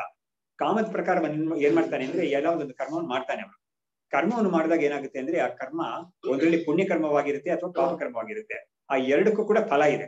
ಪುಣ್ಯ ಕರ್ಮವಾದ್ರೆ ಸ್ವರ್ಗಾದಿ ಸುಖ ಫಲ ಇರುತ್ತೆ, ಪಾಪ ಕರ್ಮವಾದ್ರೆ ನರಕಾದಿ ದುಃಖ ಫಲ ಇರುತ್ತೆ ಅದಕ್ಕೆ. ಹಾಗಾಗಿ ಎರಡು ಮಿಕ್ಸ್ಡ್ ಆಗಿದ್ರೆ ಏನಾಗುತ್ತೆ ಅಂದ್ರೆ ಮನುಷ್ಯ ಜನ್ಮ ಅಂತ ಹೇಳಿದ್ದಾರೆ ಶಾಸ್ತ್ರದಲ್ಲಿ. ಅತ್ಯಂತ ಪುಣ್ಯವಾಗಿದ್ರೆ ದೇವಾದಿ ಶರೀರಗಳು ಬರುತ್ತೆ, ಸೂಪರ್ ಹ್ಯೂಮನ್ ಅಂತ ಹೇಳ್ತೀವಲ್ಲ, ಈ ಮನುಷ್ಯನಿಗಿಂತ ಮನುಷ್ಯನಿಗಿಂತ ಮೇಲ್ಪಟ್ಟಿರೋ ಶರೀರಗಳು ಬರುತ್ತೆ, ಅಂತ ಲೋಕಗಳು ಶರೀರಗಳು ಸಿಗುತ್ತೆ ಪುಣ್ಯದಿಂದ. ಯಾರಿಗೆ? ಅವತಾರ ಪುರುಷರಿಗೆ ಲೇಪ ಇರಲ್ಲ. ಹೌದು ಹೌದು, ಲೇಪ ಇರೋದಿಲ್ಲ, ಅವ್ರಿಗೆ ಲೇಪ ಇರೋದಿಲ್ಲ. ಅವ್ರು ಕರ್ಮದಿಂದ ಹುಟ್ಟೋದು ಇಲ್ಲ. ಅವರು ಅವತಾರ ಪುರುಷರುಗಳು ಕರ್ಮದಿಂದ ಹುಟ್ಟೋದಿಲ್ಲ. ಅವರು ಸ್ವೇಚ್ಛೆಯಿಂದ ತನ್ನಿಚ್ಛೆಯಿಂದ ಈ ಅವತಾರ ಮಾಡ್ಕೊಂಡು ಬರ್ತಾರೆ ಅವ್ರು ಏನೋ ಒಂದು ಕರ್ಮ ಕೆಲಸವನ್ನು ಮಾಡಕ್ಕಾಗಿ. ಸೊ ಅತ್ಯಂತ ಪಾಪ ಇದ್ರೆ ಏನಾಗುತ್ತೆ, ನರಕಾದಿ ಶರೀರಗಳ ಬರುತ್ತೆ. ಈ ಎರಡು ಕೂಡ ಸಮತೋಲನದಲ್ಲಿದ್ರೆ ಸುಮಾರು ಅವರಿಗೆ ಮನುಷ್ಯ ಶರೀರ ಬರುತ್ತೆ ಅಂತ ಶಾಸ್ತ್ರದಲ್ಲಿ ಇರೋ ವಿಷಯ. ಇವಾಗ ಈ ಒಂದು ಜನ್ಮ ಅನ್ನೋದು ಯಾತಿಗೆ ಬರುತ್ತೆ ಅಂತ ಹೇಳಿದ್ರೆ, ಬೇಸಿಕ್ ಆಗಿ ಅವಿದ್ಯೆ ಅಂತ ಒಂದು ಇರುತ್ತೆ, ಆಮೇಲೆ ಅದು ಕಾಮ ಅಂತ ಒಂದು ಬಯಕೆಗಳು ಇದ್ದೇ ಇರುತ್ತೆ, ಆಮೇಲೆ ಕರ್ಮಗಳಿರುತ್ತೆ. ಕರ್ಮಗಳು ಏನ್ ಮಾಡುತ್ತೆ ಅಂದ್ರೆ, ಆ ಕರ್ಮಗಳು ಒಂದು ಈ ಪ್ರತಿ ಜನ್ಮದಲ್ಲೂ ಒಂದು ಕರ್ಮಗಳು ನಮ್ ಮಾಡ್ತಾನೆ ಇರ್ತಾನಲ್ವಾ, ಸುಮ್ಮನೆ ಇರೋದಿಲ್ಲ ಒಬ್ಬ ಯಾರು ಕೂಡ. ಈ ಕಶ್ಚಿತ್ ಕ್ಷಣಮಿ ಜಾತು ತಿಷ್ಟತ್ ಅಕರ್ಮಕೃತ್ ಅಂತ ಗೀತೆಯಲ್ಲಿ ಹೇಳಿದ್ದಾನೆ 1ನೇ ಅಧ್ಯಾಯದಲ್ಲಿ. ಒಂದು ಮನುಷ್ಯನಿಗೆ ಇವಾಗ ನಾವು ಇದನ್ನ ನಾವು ಗ್ರಾಫಿಕ್ ಆಗಿ ಇಮ್ಯಾಜಿನ್ ಮಾಡ್ಕೋಬೇಕು ಅಂತ ಹೇಳಿದ್ರೆ, ಒಂದು ಕೋತಿಯನ್ನ ನಾವು ತಿಳ್ಕೊಬಹುದು, ಮನಸ್ಸಲ್ಲಿ ತಂದ್ಕೋಬಹುದು. ಅದು 1 ನಿಮಿಷ ಸುಮ್ಮನೆ ಇರೋದಿಲ್ಲ ಅದು ಅಲ್ವಾ, ಅಂತ ಒಂದು ಇದಾಗುತ್ತೆ. ಮನುಷ್ಯನ ಪ್ರವೃತ್ತಿ ಕೂಡ ಅದೇ ತರ ಇರುತ್ತೆ, ಮಾನಸಿಕವಾಗಿ, ವಾಚಿಕವಾಗಿ, ಕಾಯಿಕವಾಗಿ ಏನೋ ಒಂದು ಮಾಡ್ತಾನೆ ಇರ್ತಾನೆ. ಆ ಸುಷುಪ್ತಿ ಸಮಯದಲ್ಲಿ ಬಿಟ್ಟು ಬಾಕಿ ಸಮಯದಲ್ಲೆಲ್ಲ ಅವನು ಏನೋ ಮಾಡೋದೇ ಇರುತ್ತೆ, ಯಾವಾಗ್ಲೂ ಹೀಗಿರುತ್ತೆ. ಸೊ ಹೀಗಾಗಿ ಈ ತರ ಮಾಡ್ತಾ ಇರೋದ್ರಿಂದ ಏನಾಗುತ್ತೆ, ಕರ್ಮಗಳನ್ನ ಅಕ್ಯುಮುಲೇಟ್ ಮಾಡ್ಕೊಳ್ತಾನೆ ಇರ್ತಾನೆ, ರಾಶಿಯಾಗಿ ಸೇರಿಸ್ಕೊಳ್ತಾನೆ ಇರ್ತಾನೆ. ಇದು ರಾಶಿಯಾಗಿ ಸೇರ್ಕೊಂಡಿದ್ದು ಏನಾಗುತ್ತೆ ಅಂತ ಹೇಳಿದ್ರೆ, ಅದ್ರ ಫಲವನ್ನು ಕೊಡ್ಬೇಕಲ್ಲ. ಫಲವನ್ನು ಕೊಡಕ್ ಶುರು ಅಂತ ಹೇಳಿಲ್ಲ, ಕಂಟಿನ್ಯೂಸ್ ಆಗಿ ಕರ್ಮಗಳು ರಾಶಿ ಸೇರ್ತಾನೆ ಇರುತ್ತೆ, ಕಂಟಿನ್ಯೂಸ್ ಆಗಿ ಫಲವನ್ನು ಬರ್ತಾ ಇರುತ್ತೆ. ಅದು ಇದಕ್ಕೆ ನಾವು ಯಾವ್ದಾರ ಒಂದು ರೂಪಕ ಏನ್ ಕೊಡ್ಬೋದು ಅಂದ್ರೆ, ಒಂದು ಬ್ರೆಡ್ ಮ್ಯಾನುಫ್ಯಾಕ್ಚರಿಂಗ್ ಮಿಷಿನ್ ಅಂತ ನಿಮ್ ಮನಸ್ಸಲ್ಲಿ ಹತ್ಕೋಬಹುದು. ಇವಾಗ ಬ್ರೆಡ್ ಮ್ಯಾನುಫ್ಯಾಕ್ಚರಿಂಗ್ ಮಿಷಿನ್ ನಲ್ಲಿ ಒಂದ್ ಕಡೆ ಇನ್ಪುಟ್ ಹಾಕ್ತಾ ಇರ್ತಾರೆ, ಗಿಟ್ಟು ಇದೆಲ್ಲ ಹಾಕ್ತಾನೆ ಇರ್ತಾರೆ, ಇನ್ನೊಂದ್ ಕಡೆ ಬ್ರೆಡ್ ಲೋಫ್ ಬರ್ತಾನೆ ಇರುತ್ತೆ, ಹೊರಗಡೆ ಬರ್ತಾನೆ ಇರುತ್ತೆ. ಈ ತರ ಇನ್ಪುಟ್ ಹಾಕೋದೇ ಏನು ಅಂದ್ರೆ ಈ ಕರ್ಮಗಳ ಸಂಚಿತ ಮಾಡ್ಕೊಂಡಿರೋದು. ಈ ಔಟ್ಪುಟ್ ಅಂತ ಒಂದು ಬ್ರೆಡ್ ಲೋಫ್, ಒಂದೊಂದು ಲೋಫ್ ಒಂದೊಂದು ಜನ್ಮ ಅಂತ ನಾವು ತಗೋಬಹುದು.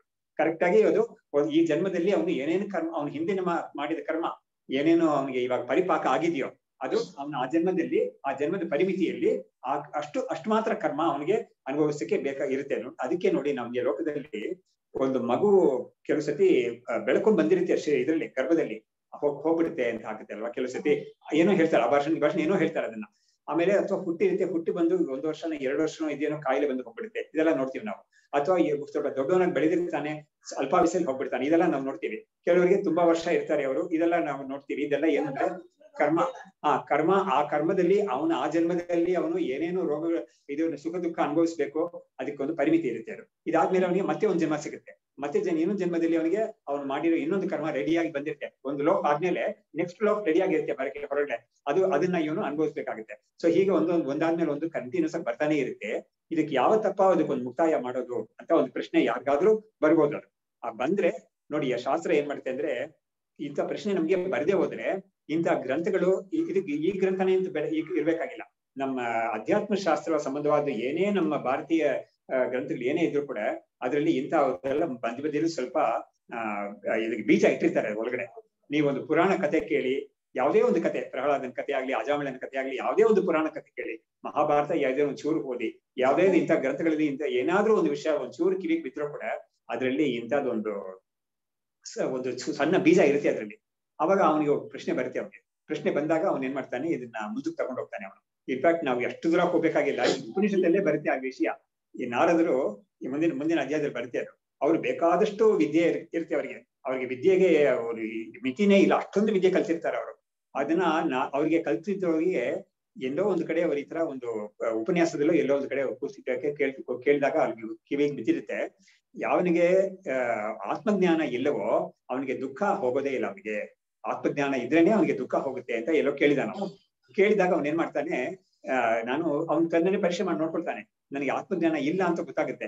ಅವಾಗ ಏನ್ ಮಾಡ್ತಾನೆ, ಅವನು ಸನತ್ ಕುಮಾರ್ ಹತ್ರ ಹೋಗಿ ಪ್ರಾರ್ಥನೆ ಮಾಡ್ಕೊಳ್ತಾನೆ. ನನಗೆ ಈ ಆತ್ಮವಿದ್ಯೆಯನ್ನ ನೀವು ಕೊಡಿ, ನನಗೆ ಬೇಕಾದಷ್ಟು ನಾನು ಕಲ್ತಿದ್ದೀನಿ, ಆದ್ರೆ ಅದೆಲ್ಲ ಪುಸ್ತಕ ಅಷ್ಟೇನೆ, ಅದು ತಲೆಯಲ್ಲೂ ಇದೆ, ಅದು ಮಸ್ತಕದಲ್ಲಿ ಇದೆ, ಅದು ಆದ್ರೆ ಅದು ಆತ್ಮಜ್ಞಾನವಾಗಿ ನನಗೆ ಪರಿಣಾಮ ಆಗಿಲ್ಲ ಅದು.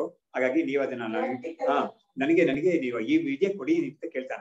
ಸೊ ಹೀಗಾಗಿ ಇದು ಎಲ್ಲೋ ಒಂದ್ ಕಡೆ ಕಿವಿ ಬಿದ್ದಿದೆ ಅವನಿಗೆ. ಈ ತರ ಯಾರಿಗ್ ಬೇಕಾದ್ರೆ ಆಗುತ್ತೆ ಅದು. ಇಂಥ ಎಲ್ಲೋ ಒಂದು ಕಡೆ ಪಾಠದಲ್ಲೋ ಒಂದು ಪುಸ್ತಕದಲ್ಲೋ ಇದನ್ನ ಓದಿರ್ತಾನೆ, ಈಗೆಲ್ಲ ಅದಾಗುತ್ತೆ ಅಂತ. ಸೊ ಹೀಗಾಗಿ ಅವನಿಗೆ ಆ ಪ್ರಶ್ನೆ ಬಂದಾಗ ಏನಾಗುತ್ತೆ, ಇದಕ್ಕೆ ಏನ್ ಮಾಡೋದು ಅಂತ ಹೇಳಿದಾಗ ಅದಕ್ಕೆ ದಾರಿ ಇದೆ. ಅದಕ್ಕೆ ಅಂದ್ರೆ ಯಾರಾದ್ರೂ ಮಹಾತ್ಮರ ಹತ್ರ ಹೋಗಿ ಅವನು ಕೇಳ್ಕೋಬೇಕು. ಕೇಳಿದಾಗ ಅವ್ರಿಗೆ ಹೇಳ್ಕೊಡ್ತಾರೆ. ಅದ್ರ ಪ್ರಕಾರ ಅವನು ಅದನ್ನ ಅನುಷ್ಠಾನ ಮಾಡ್ದ ಅಂದ್ರೆ ಅವನಿಗೆ ಈ ಆತ್ಮಜ್ಞಾನ ಬರುತ್ತೆ ಅಂತ. ಇವಾಗ ಈ ತರ ಇರುವಾಗ ಈ ಜನ್ಮ ಅನ್ನೋದು ಯಾತಕ್ ಬರುತ್ತೆ ಅಂತ ಹೇಳಿದ್ರೆ, ಇದಕ್ಕಾಗಿ ಕರ್ಮ ಇರುತ್ತೆ. ಕರ್ಮ ಇದ್ದಾಗ ಜನ್ಮ ಬಂದೇ ಬರುತ್ತೆ ಖಂಡಿತ. ಆತ್ಮಜ್ಞಾನ ಏನ್ ಮಾಡುತ್ತೆ ಅಂತ ಹೇಳಿದ್ರೆ, ನಿಮಗೆ ಎಷ್ಟು ರಾಶಿ ಕರ್ಮ ಇದ್ರೂ ಪರವಾಗಿಲ್ಲ, ಅದನ್ನೆಲ್ಲ ಈ ಆತ್ಮಜ್ಞಾನ ಅನ್ನೋದು ಎಲ್ಲ ಮುಕ್ತಾಯ ಮಾಡ್ಬಿಡುತ್ತೆ. ಅದು ಅಂದ್ರೆ ಏನಾಗುತ್ತೆ ಅಂತ ಹೇಳಿದ್ರೆ, ಆ ಕರ್ಮಕ್ಕೆ ಮತ್ತೆ ಜನ್ಮ ಕೊಡಕ್ಕೆ ಆಗದೆ ಇರೋ ತರ ಕರ್ಮಕ್ಕೆ ಜನ್ಮ ಕೊಡೋ ಸಾಮರ್ಥ್ಯ ಇರುತ್ತೆ ಅದು. ಆದ್ರೆ ಈ ಆತ್ಮಜ್ಞಾನ ಏನ್ ಮಾಡುತ್ತೆ, ಆ ಸಾಮರ್ಥ್ಯವನ್ನ ಕಿತ್ತಾಕ್ಬಿಡುತ್ತೆ. ಆ ಸಾಮರ್ಥ್ಯವನ್ನ ಇದು ನಿರ್ಮೂಲ ಮಾಡ್ಬಿಡುತ್ತೆ ಅದು. ಅಂದ್ರೆ ಇದು ಹೇಗ್ ಮಾಡುತ್ತೆ ಅಂತ ಕೇಳಿದ್ರೆ, ಒಂದು ಕರ್ಮ ಅಂತ ಒಂದ್ ಕಡೆ ಒಂದು ರಾಶಿ ಇದೆ, ಅದನ್ನಲ್ಲಿ ಏನೋ ಒಂದು ಕೆಮಿಕಲ್ ರಿಯಾಕ್ಷನ್ ಏನೋ ಅದಾಗುತ್ತೆ ಅಂತ ಆತರ ನಾವು ಇಮ್ಯಾಜಿನ್ ಮಾಡಬಾರ್ದು. ಇದು ಏನಂತ ಅಷ್ಟು ಲಾಜಿಕಲ್ ಆಗಿ ನಮ್ಮ ಶಂಕರಾಚಾರ್ಯ ಬಿಡಿಸಿ ಹೇಳಿದ್ದಾರೆ ಅದನ್ನ. ಏನಾಗುತ್ತೆ ಅಂದ್ರೆ ಈ ಆತ್ಮಜ್ಞಾನ ಬರೋದು ಯಾವ ಪ್ರಕಾರದಲ್ಲಿ ಬರುತ್ತೆ ಅಂತ ಹೇಳಿದ್ರೆ, ನನಗೆ ಇನ್ನು ಎಷ್ಟೆಷ್ಟೋ ಜನ್ಮ ಹಿಂದೆ ಆಗಿರ್ಲಿ ಪರವಾಗಿಲ್ಲ, ಅದೆಲ್ಲ ಏನೇನ್ ಕರ್ಮಗಳು ಆಗಿರ್ಲಿ, ಒಂದು ರಾಶಿನೇ ಇರ್ಲಿ ಪರವಾಗಿಲ್ಲ, ಆದ್ರೆ ಅದು ನಾನ್ ಮಾಡೇ ಇಲ್ಲ ಅಂತ ಬುದ್ಧಿ ಇವನಿಗೆ ಬರುತ್ತೆ. ಎಷ್ಟು ಎಂತ ಒಂದು ಧೈರ್ಯ ನೋಡಿ ಅದು, ನಾನ್ ಮಾಡೇ ಇಲ್ಲ ಅದಲ್ಲ, ಅದು ಮಾಡಿ ನೋಡಿ. ಒಂದು ಕರ್ಮ ಅಂತ ಇದ್ರೆ ಅದು ಯಾವಾಗ ಅದು ಫಲಕಾರಿ ಆಗುತ್ತೆ ಅಂತ ಹೇಳಿದ್ರೆ, ಅದನ್ನ ಮಾಡಿದ್ದವನು ಇದ್ರೆ ಫಲಕಾರಿ ಆಗುತ್ತೆ. ಅದು ಮಾಡಿದ್ದವನು ಯಾರು ಇಲ್ಲ ಅಂತ ಹೇಳಿದ್ರೆ ಅದಕ್ಕೆ ಫಲ ಕೊಡಕ್ಕೆ ಸಾಮರ್ಥ್ಯನೇ ಇಲ್ಲ, ಅದಕ್ಕೆ ಬಿದ್ದೋಗ್ಬಿಡುತ್ತೆ ಅಷ್ಟೇನೆ. ಆತರ ಲಾಜಿಕಲ್ ಆಗಿ ಆತರ ಇದು ಮಾಡಿದ್ದಾರೆ ಅದನ್ನ. So it is not some physical ದೊಡ್ಡ ರಾಶಿ ಇದೆ ಅದು ಭಸ್ಮ ಆಗುತ್ತೆ ಅಂತ ಇಲ್ಲ ಗೀತೆಯಲ್ಲಿ ಹೇಳ್ತಾರೆ, ರೂಪಕ ಕೊಡ್ತಾರೆ ಅಷ್ಟೇನೆ. ಜ್ಞಾನಾಗ್ನಿ ಸರ್ವಕರ್ಮಾಣಿ ಭಸ್ಮಸಾತ್ ಕೊಡುತ್ತೆ ಅಂತ ಭಸ್ಮ ಹೋಗ್ಬಿಡುತ್ತೆ ಅಂತ ಹೇಳ್ತಾರೆ. ಆತರ ಏನು ಭಸ್ಮ ಅಂತ ಏನು ಆಗೋದಿಲ್ಲ. ಏನ್ ಅರ್ಥ ಅಂತ ಹೇಳಿದ್ರೆ ಅದು ನಿರ್ವೀರ್ಯ ಆಗೋಗ್ಬಿಡುತ್ತೆ. ಅದಕ್ಕೆ ಒಂದು ಸಾಮರ್ಥ್ಯ ಹೋಗ್ಬಿಡುತ್ತೆ. ಏನ್ ಸಾಮರ್ಥ್ಯ ಹೋಗುತ್ತೆ ಅಂತ ಹೇಳಿದ್ರೆ, ಆ ಕರ್ತ ಇಲ್ಲವೇ ಇಲ್ಲ ಅಂತ ಹೋಗುತ್ತೆ. ನಾನ್ ಕರ್ತಾನೇ ಅಲ್ಲ ಅದಕ್ಕೆ ಅಂತ ಇವ್ನು ತಿಳ್ಕೊಂಡ್ಬಿಟ್ರೆ, ಯಾರು ಅದಕ್ಕೆ ಅದೇನ್ ಬಂದು ಕರ್ಮ ಜಡ, ಕರ್ತ ಅಂತ ಒಬ್ಬ ಇದ್ರೇನೆ ಅದಕ್ಕೆ ಬಂದು ಏನೋ ಮಾಡಕ್ಕಾಗುತ್ತೆ.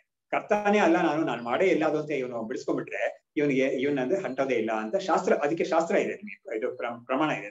ಆಮೇಲೆ ಪ್ರಾಕ್ಟಿಕಲ್ ಆಗಿ ಜ್ಞಾನಿಗಳಿಗೆ ಈ ವಿಷಯ ಗೊತ್ತಾಗ್ಬಿಡುತ್ತೆ, ತಕ್ಷಣ ಗೊತ್ತಾಗ್ಬಿಡುತ್ತೆ ಅವರಿಗೆ. ಹಾಗಾಗಿ ನಾನ್ ಕರ್ತಾ ಹೋಗ್ತಾ ಅಲ್ವೇ ಇಲ್ಲ ಎಂದಿಗೂನು ಅಂತ ಒಂದು ಬುದ್ಧಿ ಅವ್ರಿಗೆ ಬಂದ್ಬಿಟ್ಟಿರುತ್ತೆ. ಅವಾಗ ಈ ಕರ್ಮ ಏನು ಮಾಡಕ್ಕಾಗಲ್ಲ ಅಂತ ಒಂದು ಬುದ್ಧಿ ಬಂದ್ಬಿಟ್ರೆ ಅವನಿಗೆ ಮುಂದಿನ ಜನ್ಮ ಇಲ್ವೇ ಇಲ್ಲ. ಇನ್ಫ್ಯಾಕ್ಟ್ ಮುಂದಿನ ಜನ್ಮ ಕೂಡ ಇಲ್ಲ ಅವನಿಗೆ. ಇದುವರೆಗೂ ನಾನು ಹುಟ್ಟೇ ಇಲ್ಲ ಅಂತ ತಿಳ್ಕೊಂಡ್ಬಿಡ್ತಾನ ಅವನು. ಇದಕ್ ಮುಂಚೆ ಕೂಡ ನನ್ಗೆ ಯಾವ ಜನ್ಮನೂ ಬಂದೇ ಇಲ್ಲ, ನನಗೆ ನಾನು ಯಾವತ್ತೂ ಅಕರ್ತ ಅಭೋಕ್ತ ಅಜ ಅಮರವಾಗಿರೋ ಬ್ರಹ್ಮ ಸ್ವರೂಪವೇ ನಾನು ಅಂತ ತಿಳ್ಕೊಂಡ್ಬಿಟ್ಟೋದ್ರಿಂದ ಇವನಿಗೆ ಹಿಂದೆ ಆಗಿದ್ದ ಜನ್ಮಗಳೆಲ್ಲ ಕೂಡ ಏನಿಲ್ವೇ ಇಲ್ಲ. ಅದಕ್ಕೆ ಅದೆಲ್ಲ ಭಸ್ಮ ಅಂದ್ರೆ ಇದೇ ವೀರ್ಯ ಇಲ್ಲದೆ ಹೋಗ್ಬಿಡುತ್ತೆ ಅದು ಅಂತ. ಸೊ ಹೀಗಾಗುತ್ತೆ ಇದು. ಅವಾಗ ಈ ಇವ್ರಿಗಿಬ್ರಿಗೂ ಏನ್ ಡಿಫರೆನ್ಸ್ ಇವ್ರಿಗೆ ಅಂತ ಕೇಳಿದಾಗ ಇದೇ ಅರ್ಥನೇ. ಇದಕ್ಕೆ ಅರ್ಥಕ್ಕೆ ಏನ್ ಮಾಡುತ್ತೆ ಅಂದ್ರೆ, ಇದೊಂದು ದೃಷ್ಟಾಂತವನ್ನು ಕೊಟ್ಟು, ಇದು ಉಪನಿಷತ್ತು ಒಂದು ದೃಷ್ಟಾಂತವನ್ನು ಕೊಟ್ಟು ಅದಕ್ಕೆ ಉತ್ತರ ಕೊಡುತ್ತೆ. ಇವಾಗ ಮೂಢಸ್ಯ ತದ್ವತ್ ಏವ ಅಸ್ಯ ವೈಲಕ್ಷಣ್ಯಂನ ಕಿಂಚನ. ಹಾಗಾಗಿ ಅಜ್ಞಾನಿಗೂ ಜ್ಞಾನಿಗೂ ಇಬ್ಬರಿಗೂ ಕೂಡ ಮರಣ ಅನ್ನೋದು ಒಂದೇನೆ, ಅದ್ರಲ್ಲಿ ಏನು ಡಿಫರೆನ್ಸ್ ಇಲ್ಲ. ಆದ್ರೆ ಇಬ್ಬರಿಗೂ ಕೂಡ ಏನು ಒಂದು ಜ್ಞಾನವನ್ನು ಇಟ್ಕೊಂಡು ಅವ್ರು ಸಾಯ್ತಾರೆ ಅಂತ. ಅವ್ರು ಎಂತ ಒಂದು ಜ್ಞಾನವನ್ನು ಇಟ್ಕೊಂಡು ಸಾಯ್ತಾರೆ. ಅಜ್ಞಾನವನ್ನು ಇಟ್ಕೊಂಡು ಸತ್ರೆ ಅವನು ಅಜ್ಞಾನಿಯಾಗಿ ಮತ್ತೆ ಜನ್ಮ ತಗೊಳ್ತಾನೆ ಅವನು. ಆದ್ರೆ ಜ್ಞಾನಿಯಾಗಿ ಅವನು ಸಾಯ್ತಾನೆ ಅಂತ ಹೇಳಿದ್ರೆ ಅವನಿಗೆ ಮತ್ತೆ ಜನ್ಮ ಇರೋದೇ ಇಲ್ಲ ಅಂತ. ಅದಕ್ಕೆ ಮುಂದಕ್ಕೆ ಹೇಳ್ತಾರೆ, ಸಮಾನಾಯಾಂ ಮೃತೌ ಏಕೋ ಮುಕ್ತಃ ನ ಅನ್ಯಃ ಕುತಃ ವದ ಸತ್ಯಾನೃತ ಅಭಿಸಂಧತ್ವಂ ವೈಷಮ್ಯಂ ಜ್ಞಾನಿ ಮೂಢಯೋಹೋ ಅಂತ. ಇವಾಗ ಸಮಾನಾಯಾಮ್ ಮೃತವ್, ಮರಣ ಇಬ್ರಿಗೂ ಸಮಾನವೇ ಆಗಿರುವಾಗ ಒಬ್ಬ ಮುಕ್ತನಾಗ್ತಾನೆ, ಇನ್ನೊಬ್ಬ ಮುಕ್ತನ ಆಗೋದಿಲ್ಲ. ಇದಕ್ಕೇನ್ ಕಾರಣ ಹೇಳು ಅಂತ ಕೇಳಿದಾಗ ಅದಕ್ಕೆ ಹೇಳ್ತಾರೆ, ಸತ್ಯಾನೃತ ಅಭಿಸಂಧತ್ವಂ ಅಂದ್ರೆ ಒಬ್ಬ ಸತ್ಯವನ್ನ ಒಬ್ಬ ಇಟ್ಕೊಂಡಿದ್ದಾನೆ, ಇನ್ನೊಬ್ಬ ಅಸತ್ಯ ಅಂದ್ರೆ ಮಿಥ್ಯವನ್ನೇ ಇಟ್ಕೊಂಡಿದ್ದಾನೆ. ಏನರ್ಥ ಇದಕ್ಕೆ? ಇದರಿಂದಾನೆ ನಾವು ಗೆಸ್ ಮಾಡ್ಬೋದು. ಅಂದ್ರೆ ತನ್ನ ಸ್ವರೂಪ ಎಂಥದ್ದು ಅಂತ ಬ್ರಹ್ಮಸ್ವರೂಪ ಅಂತ ಒಬ್ಬ ತಿಳ್ಕೊಂಡಿದ್ದಾನೆ, ಇನ್ನೊಬ್ಬ ತನ್ನ ಮನುಷ್ಯ ಜೀವ ಅಂತ ಮನುಷ್ಯ ಅಂತ ತಿಳ್ಕೊಂಡಿದ್ದಾನೆ. ಆ ತಿಳುವಳಿಕೆ ಸಮೇತ ಅವನು ಸಾಯ್ತಾನೆ. ಇನ್ನೊಬ್ಬ ಆ ತಿಳುವಳಿಕೆ ಸಮೇತ ಸಾಯೋದಿಲ್ಲ ಅವನು. ಹಾಗಾಗಿ ಅವನಿಗೂ ಸಾವು ಅಂತ ಇದೆ. ಅವನಿಗೆ ಅಂದ್ರೆ ಆ ಶರೀರಕ್ಕೆ ಸಾವು ಅಂತ ಇದೆ. ಅವನಿಗೆ ಜ್ಞಾನ ಸ್ವರೂಪ, ನನಗೆ ಸಾವು ಹುಟ್ಟು ಸಾವು ಅಂತ ಯಾವ್ದು ಇಲ್ದೇ ಇರೋ ಬ್ರಹ್ಮಸ್ವರೂಪ ನಾನು ಅಂತ ಅವನು ಆ ಬುದ್ಧಿ ಇರುತ್ತೆ ಅವನಿಗೆ. ಆ ಬುದ್ಧಿ ಇಲ್ಲದೆ ಇರೋವನಿಗೆ ಖಂಡಿತ ಇನ್ನೊಂದು ಜನ್ಮ, ಮುಂದಿನ ಜನ್ಮ ಇದ್ದೇ ಇದೆ ಅಂತ ಅದನ್ನ ಹೇಳ್ಬಿಟ್ಟು ಅದಕ್ಕೊಂದು ದೃಷ್ಟಾಂತ ಕೊಡ್ತಾರೆ. ಅದಕ್ಕೇನ್ ದೃಷ್ಟಾಂತ ಅಂದ್ರೆ ಮುಂದಕ್ಕೆ ಬರುತ್ತೆ. ತಸ್ಕರೋ ಚೌರ್ಯ ಶಂಕಯ ರಕ್ಷಕೈ ಗೃಹೀತೌ ನ ಕೃತಂ ಚೌರ್ಯಂ ಇತ್ಯಾಹುತುಃ ಉಭೌ ಅಪಿ. ಏನಂದ್ರೆ ಉಪನಿಷತ್ತೆ ಹೇಳೋ ಒಂದು ವಿಷಯ, ಅದು ದೃಷ್ಟಾಂತ ಅಷ್ಟೇನೆ. ಏನೋ ಒಂದ್ ಕಡೆ ಏನೋ ಕಳ್ತನ ಆಗೋಗ್ಬಿಟ್ಟಿದೆ.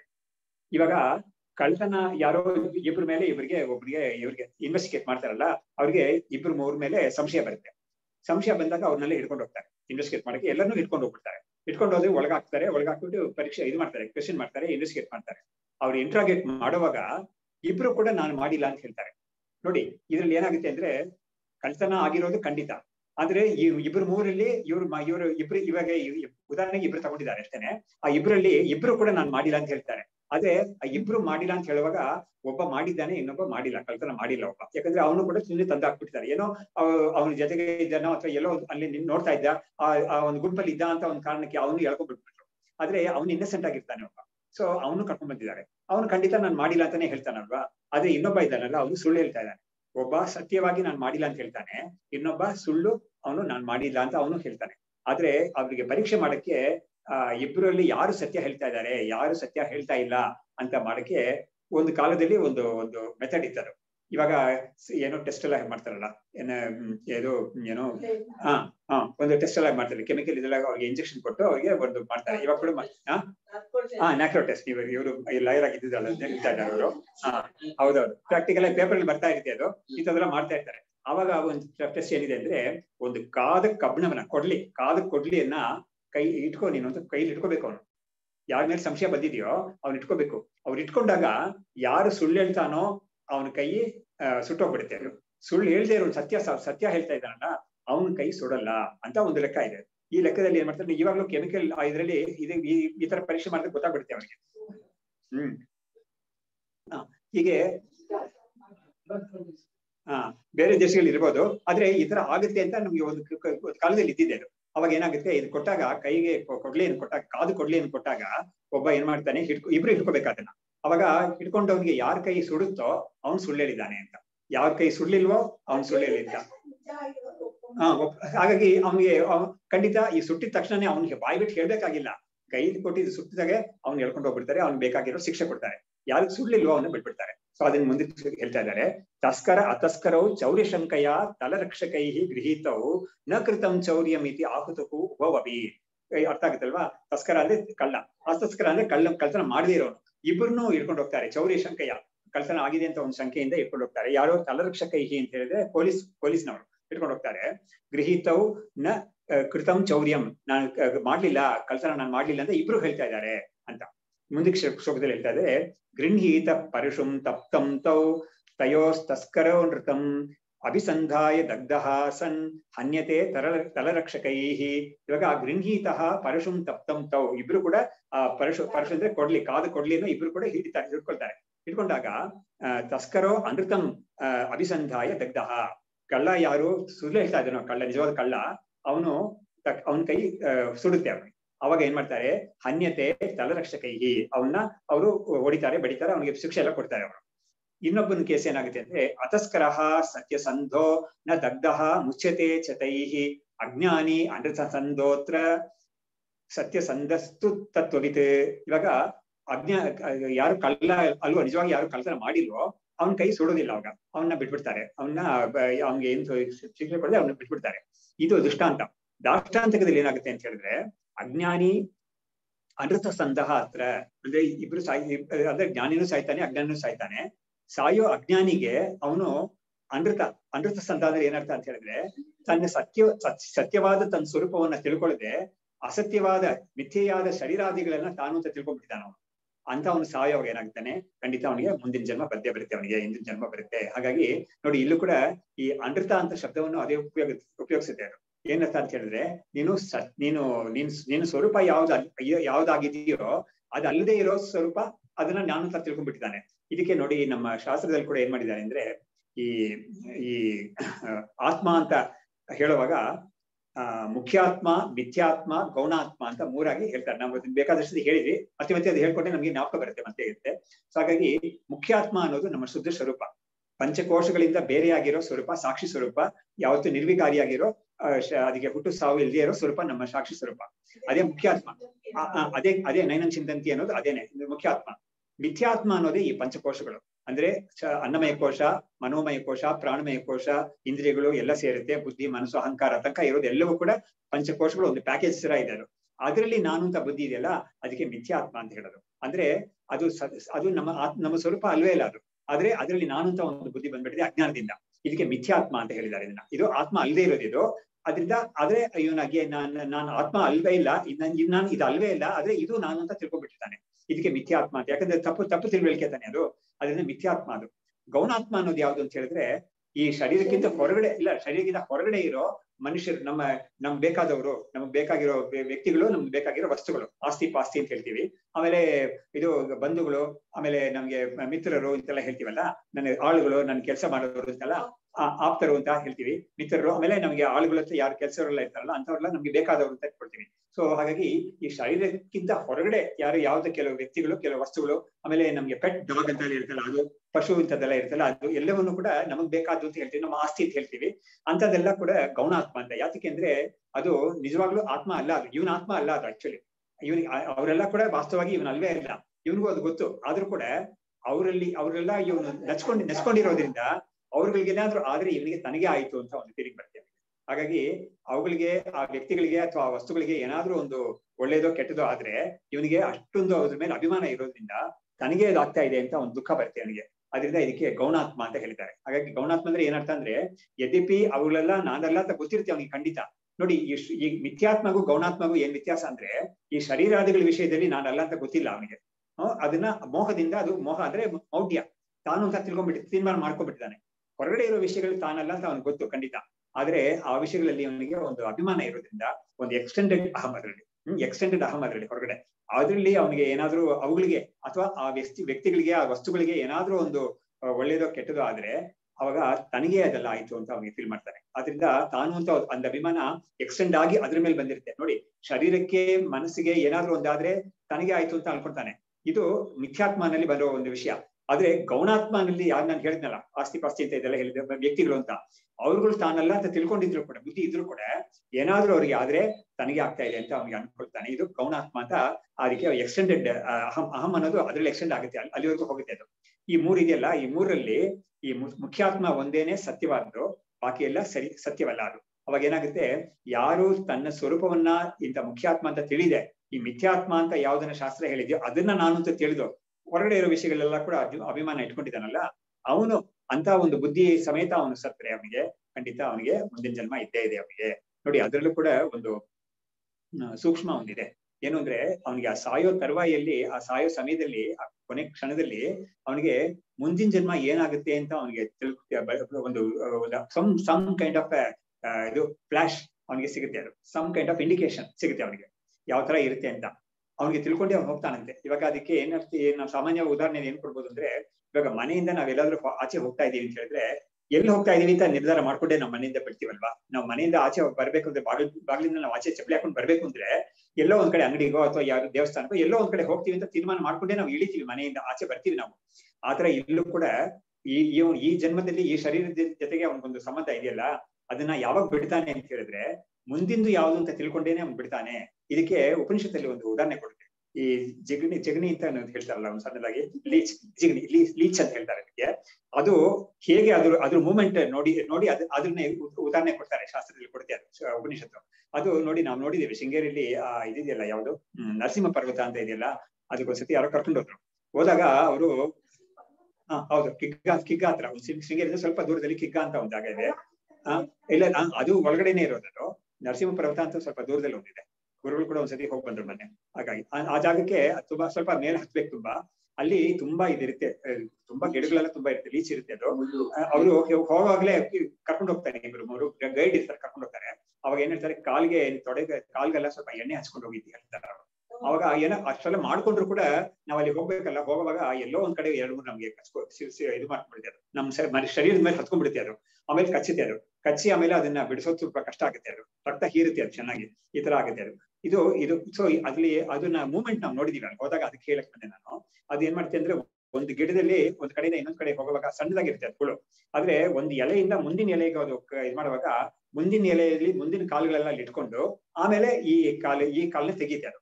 ಇದಕ್ಕೆ ನಮ್ಗೆ ತಿಳಿದಿರೋ ಎಕ್ಸಾಂಪಲ್ ಏನು ಅಂದ್ರೆ, ನಾವು ಮಾಡಿ ಮೆಟ್ಲು ಹತ್ತವಾಗ ಒಂದು ಮೆಟ್ಲ ಮೇಲೆ ಇಟ್ಬಿಟ್ಟೆ ನಾವು ಇನ್ನೊಂದು ಕಾಲ್ ತೆಗಿತೀವಲ್ಲ, ಇದೇ ತರನೇ ಇಲ್ಲೂ ಕೂಡ ಆಗೋದು.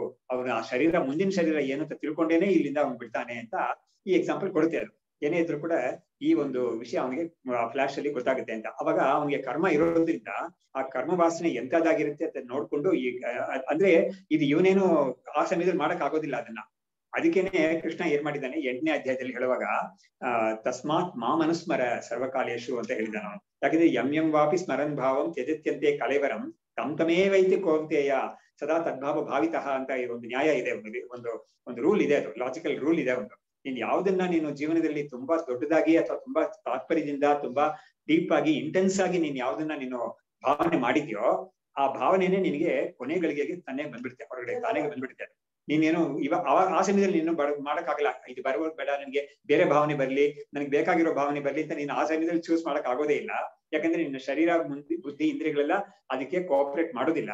ನೀನು ಚೆನ್ನಾಗಿರುವಾಗ್ಲೇನೆ ನೀನು ಯಾವ ಒಂದು ಐಡಿಯಲ್ ಭಾವನೆ ನಿನಗೆ ಬೇಕೋ ಅದನ್ನ ನೀನು ಕಳಿಸ್ಕೊಂಡ್ರೆ ಅದು ಬರುತ್ತೆ. ಅವಾಗ ಅದು ಬಂದು ನಿನ್ಗೆ ಅಂತ ಒಂದು ಜನ್ಮವನ್ನು ಕೊಡುತ್ತೆ. ಕೃಷ್ಣ ಏನ್ ಹೇಳ್ಬಿಟ್ಟ, ನೀನ್ ನನ್ನನ್ನೇ ಯಾವಾಗ್ಲೂ ಸ್ಮರಣೆ ಮಾಡ್ತಾ ಇದ್ರೆ ಕೊನೆಗಳಿಗೆ ನನ್ನ ಸ್ಮರಣೆ ಬರುತ್ತೆ, ಅವಾಗ ನನ್ಗೆ ನನ್ನ ಹತ್ರನೇ ಬಂದು ಸೇರ್ಕೊಂಡ್ಬಿಡ್ತೀಯ ನೀನು ಅಂತ ಅದನ್ನ ಹೇಳ್ತಾನೆ ಅಲ್ಲಿ. ಸೊ ಅದೇ ಅಥವಾ ಹಾಗಿರುವಾಗ ಆ ಸಮಯದಲ್ಲಿ ಹೇಳಕ್ ಬರ್ತೋ ಇಲ್ವೋ ನಮ್ಗೆ ಆಗುದಿಲ್ಲ, ಅದರಿಂದ ನಾನು ಇವಾಗ್ಲೇ ಹೇಳ್ಬಿಡ್ತೀನಿ ಅಂತ ಭಕ್ತಿ ಲಿಟ್ರೇಚರ್ ಎಲ್ಲ ತುಂಬಾ ಇದೆ ಈ ವಿಷಯ. ಸೊ ಹೀಗೆ ಇವನಿಗೆ ಇಲ್ಲಿ ಹೇಳ್ತಾರೆ ಇದನ್ನ, ಅವನು ಆ ಸಮಯದಲ್ಲಿ ಅವನಿಗೆ ಆ ಜ್ಞಾನ ಇರೋದಿಲ್ಲ ಅವನಿಗೆ, ಆದ್ರೆ ಕೊನೆ ಕ್ಷಣದಲ್ಲಿ ಮಾತ್ರ ಬರುತ್ತೆ ಅದು. ಬಟ್ ಏನೇ ಇದ್ರೂ ಕೂಡ ಇಲ್ಲಿ ಉಪನಿಷತ್ ಹೇಳ್ತಾ ಬರೋದು ಏನಂದ್ರೆ, ಇವನು ತನ್ನ ಸ್ವರೂಪವಾದ ಸರಿಯಾದ ಸ್ವರೂಪವನ್ನು ತಿಳ್ಕೊಂಡು ಸತ್ತ ಅಂತ ಹೇಳಿದ್ರೆ ಅವನಿಗೆ ಮುಂದಿನ ಜನ್ಮ ಇಲ್ಲ. ಆದ್ರೆ ಆ ತಿಳುವಳಿಕೆ ಇಲ್ಲದೆ ಅವನಿಗೆ ಅಜ್ಞಾನಿ ಅವನಿಗೆ ಖಂಡಿತ ಜನ್ಮ ಇದ್ದೇ ಇದೆ ಮುಂದಕ್ಕೆ ಅಂತ ಅದನ್ನ ಹೇಳಿದ್ದಾರೆ. ಅಜ್ಞಾನಿ ಅನೃತ ಸಂತಹ. ಅಜ್ಞಾನಿ ಯಾಕೆ ಅನೃತ ಸಂತ ಅಂತ ಹೇಳಿದ್ರೆ, ಸತ್ಯವಾಗಿಲ್ದೇ ಇರೋ ಅನೃತವಾಗಿರೋ ಅಂದ್ರೆ ಮಿಥಿಯಾಗಿರೋ ಶರೀರಾದಿಗಳಲ್ಲಿ ಅವನಿಗೆ ನಾನು ಬುದ್ಧಿ ಇದೆ ಅವನಿಗೆ, ಅದರಿಂದ ಅವನು ಜನ್ಮ ಬರುತ್ತೆ ಅವನಿಗೆ. ಆದ್ರೆ ಸತ್ಯಸಂಧಸ್ತು ತತ್ವವಿತ್ ಅಂದ್ರೆ ಆತ್ಮತತ್ವವನ್ನು ತಿಳ್ಕೊಂಡಿರೋನು ಸತ್ಯಸಂಧ. ಅಂದ್ರೆ ಏನೋ ಅವನು ಸತ್ಯವಾದ ತನ್ನ ಸ್ವರೂಪವನ್ನ ಯಾವ್ದಿದೆಯೋ ಅದನ್ನ ತಿಳ್ಕೊಂಡಿದ್ದಾನೆ ಸರಿಯಾಗಿ, ಅಂತ ಅವನಿಗೆ ಜನ್ಮ ಬರೋದಿಲ್ಲ ಅಂತ ಹೇಳ್ಬಿಟ್ಟು, ಮರ್ತ್ಯೋಹಮಿತಿ ಸಂಧಾಯ ಮ್ರಿಯತೆ ಜಾಯತೆ ಚ ಸಹ ಬ್ರಹ್ಮಾಹಮಿತಿ ಸಂಧಾಯ ಮುಚ್ಯತೆ ನಚ ಜಾಯತೆ. ಅದನ್ನೇ ತಿಳಿ ಹೇಳ್ತಾ ಇದ್ದಾರೆ. ಮರ್ತ್ಯೋಹಂ ಅಂದ್ರೆ ಏನು, ನಾನು ಸಾಮಾನ್ಯ ಮನುಷ್ಯ, ನಾನು ಸಾಯುವವನು ನಾನು ಅಂತ ತಿಳ್ಕೊಂಡು ಅವನು ಸಾಯ್ತಾನೆ ಅಂತ ಬುದ್ಧಿ ಇರೋವನು ನೋಡಿ. ಅಂತ ತಿಳ್ಕೊಂಡು ಸಾಯ್ತಾನೆ ಅಂತ ಅದು ಸುಮ್ಮನೆ ಹೇಳೋದಷ್ಟೇನೆ. ಆದ್ರೆ ಅವ್ನು ಬದುಕಿರೋವಾಗ್ಲೂ ಕೂಡ ನಾನು ಸಾಯೋನು ಅಂತ ಬುದ್ಧಿ ಇರುತ್ತೆ ಅಲ್ವಾ, ಖಂಡಿತ ನನ್ಗೆ ಯಾವತ್ತೋ ಒಂದ್ ದಿವಸ ಹೋಗ್ಬಿಡ್ತೀನಿ ನಾನು. ಆಮೇಲೆ ಆ ಕಾರಣಕ್ಕಾಗಿ ಅವನಿಗೆ ಏನೋ ರೋಗ ರುಜಿನಗಳೆಲ್ಲ ಬಂದ್ರೂ ಕೂಡ ಅದನ್ನ ತಡೆ ಮಾಡ್ಕೊಳಕ್ ನೋಡ್ತಾನೆ. ಕಾಯಿಲೆ ಬಂದ್ರೆ ಅದನ್ನ ವಾಸಿ ಮಾಡ್ಕೊಳಕ್ ಪ್ರಯತ್ನ ಮಾಡ್ತಾನೆ. ಯಾಕಂದ್ರೆ ಉಳಿಸ್ಕೋಬೇಕು, ತಾನು ಜೀವಂತವಾಗಿ ಇರ್ಬೇಕು ಅಂತ ಒಂದು ಬುದ್ಧಿ ಎಲ್ಲರಿಗೂ ಇರುತ್ತೆ ಅದು. ಹಾಗಾಗಿ ಅವನಿಗೆ ಗೊತ್ತು ತನ್ನ ಒಂದು ಶರೀರ ತಾನು ಸಾಯವನು ಅಂತ ಗೊತ್ತಿರ್ತಾರೆ. ಅಂತ ಸಾಯವನು ಅಂತ ಯಾರಿಗೆ ಬುದ್ಧಿ ಇದೆಯೋ ಅವನು ಖಂಡಿತ ಮತ್ತೆ ಜನ್ಮ ಉಂಟು ಅವನಿಗೆ. ಅದಕ್ಕೇನೆ ಆ ಗೀತೆಯಲ್ಲಿ ಕೂಡ ಆ ಶ್ಲೋಕ ಬರ್ತವೆ, ಏನು ಜಾತಸ್ಹಿ ಧ್ರುವ ಮೃತ್ಯು ಧ್ರುವಂ ಜನ್ಮ ಮೃತಸ್ಯ ಚ.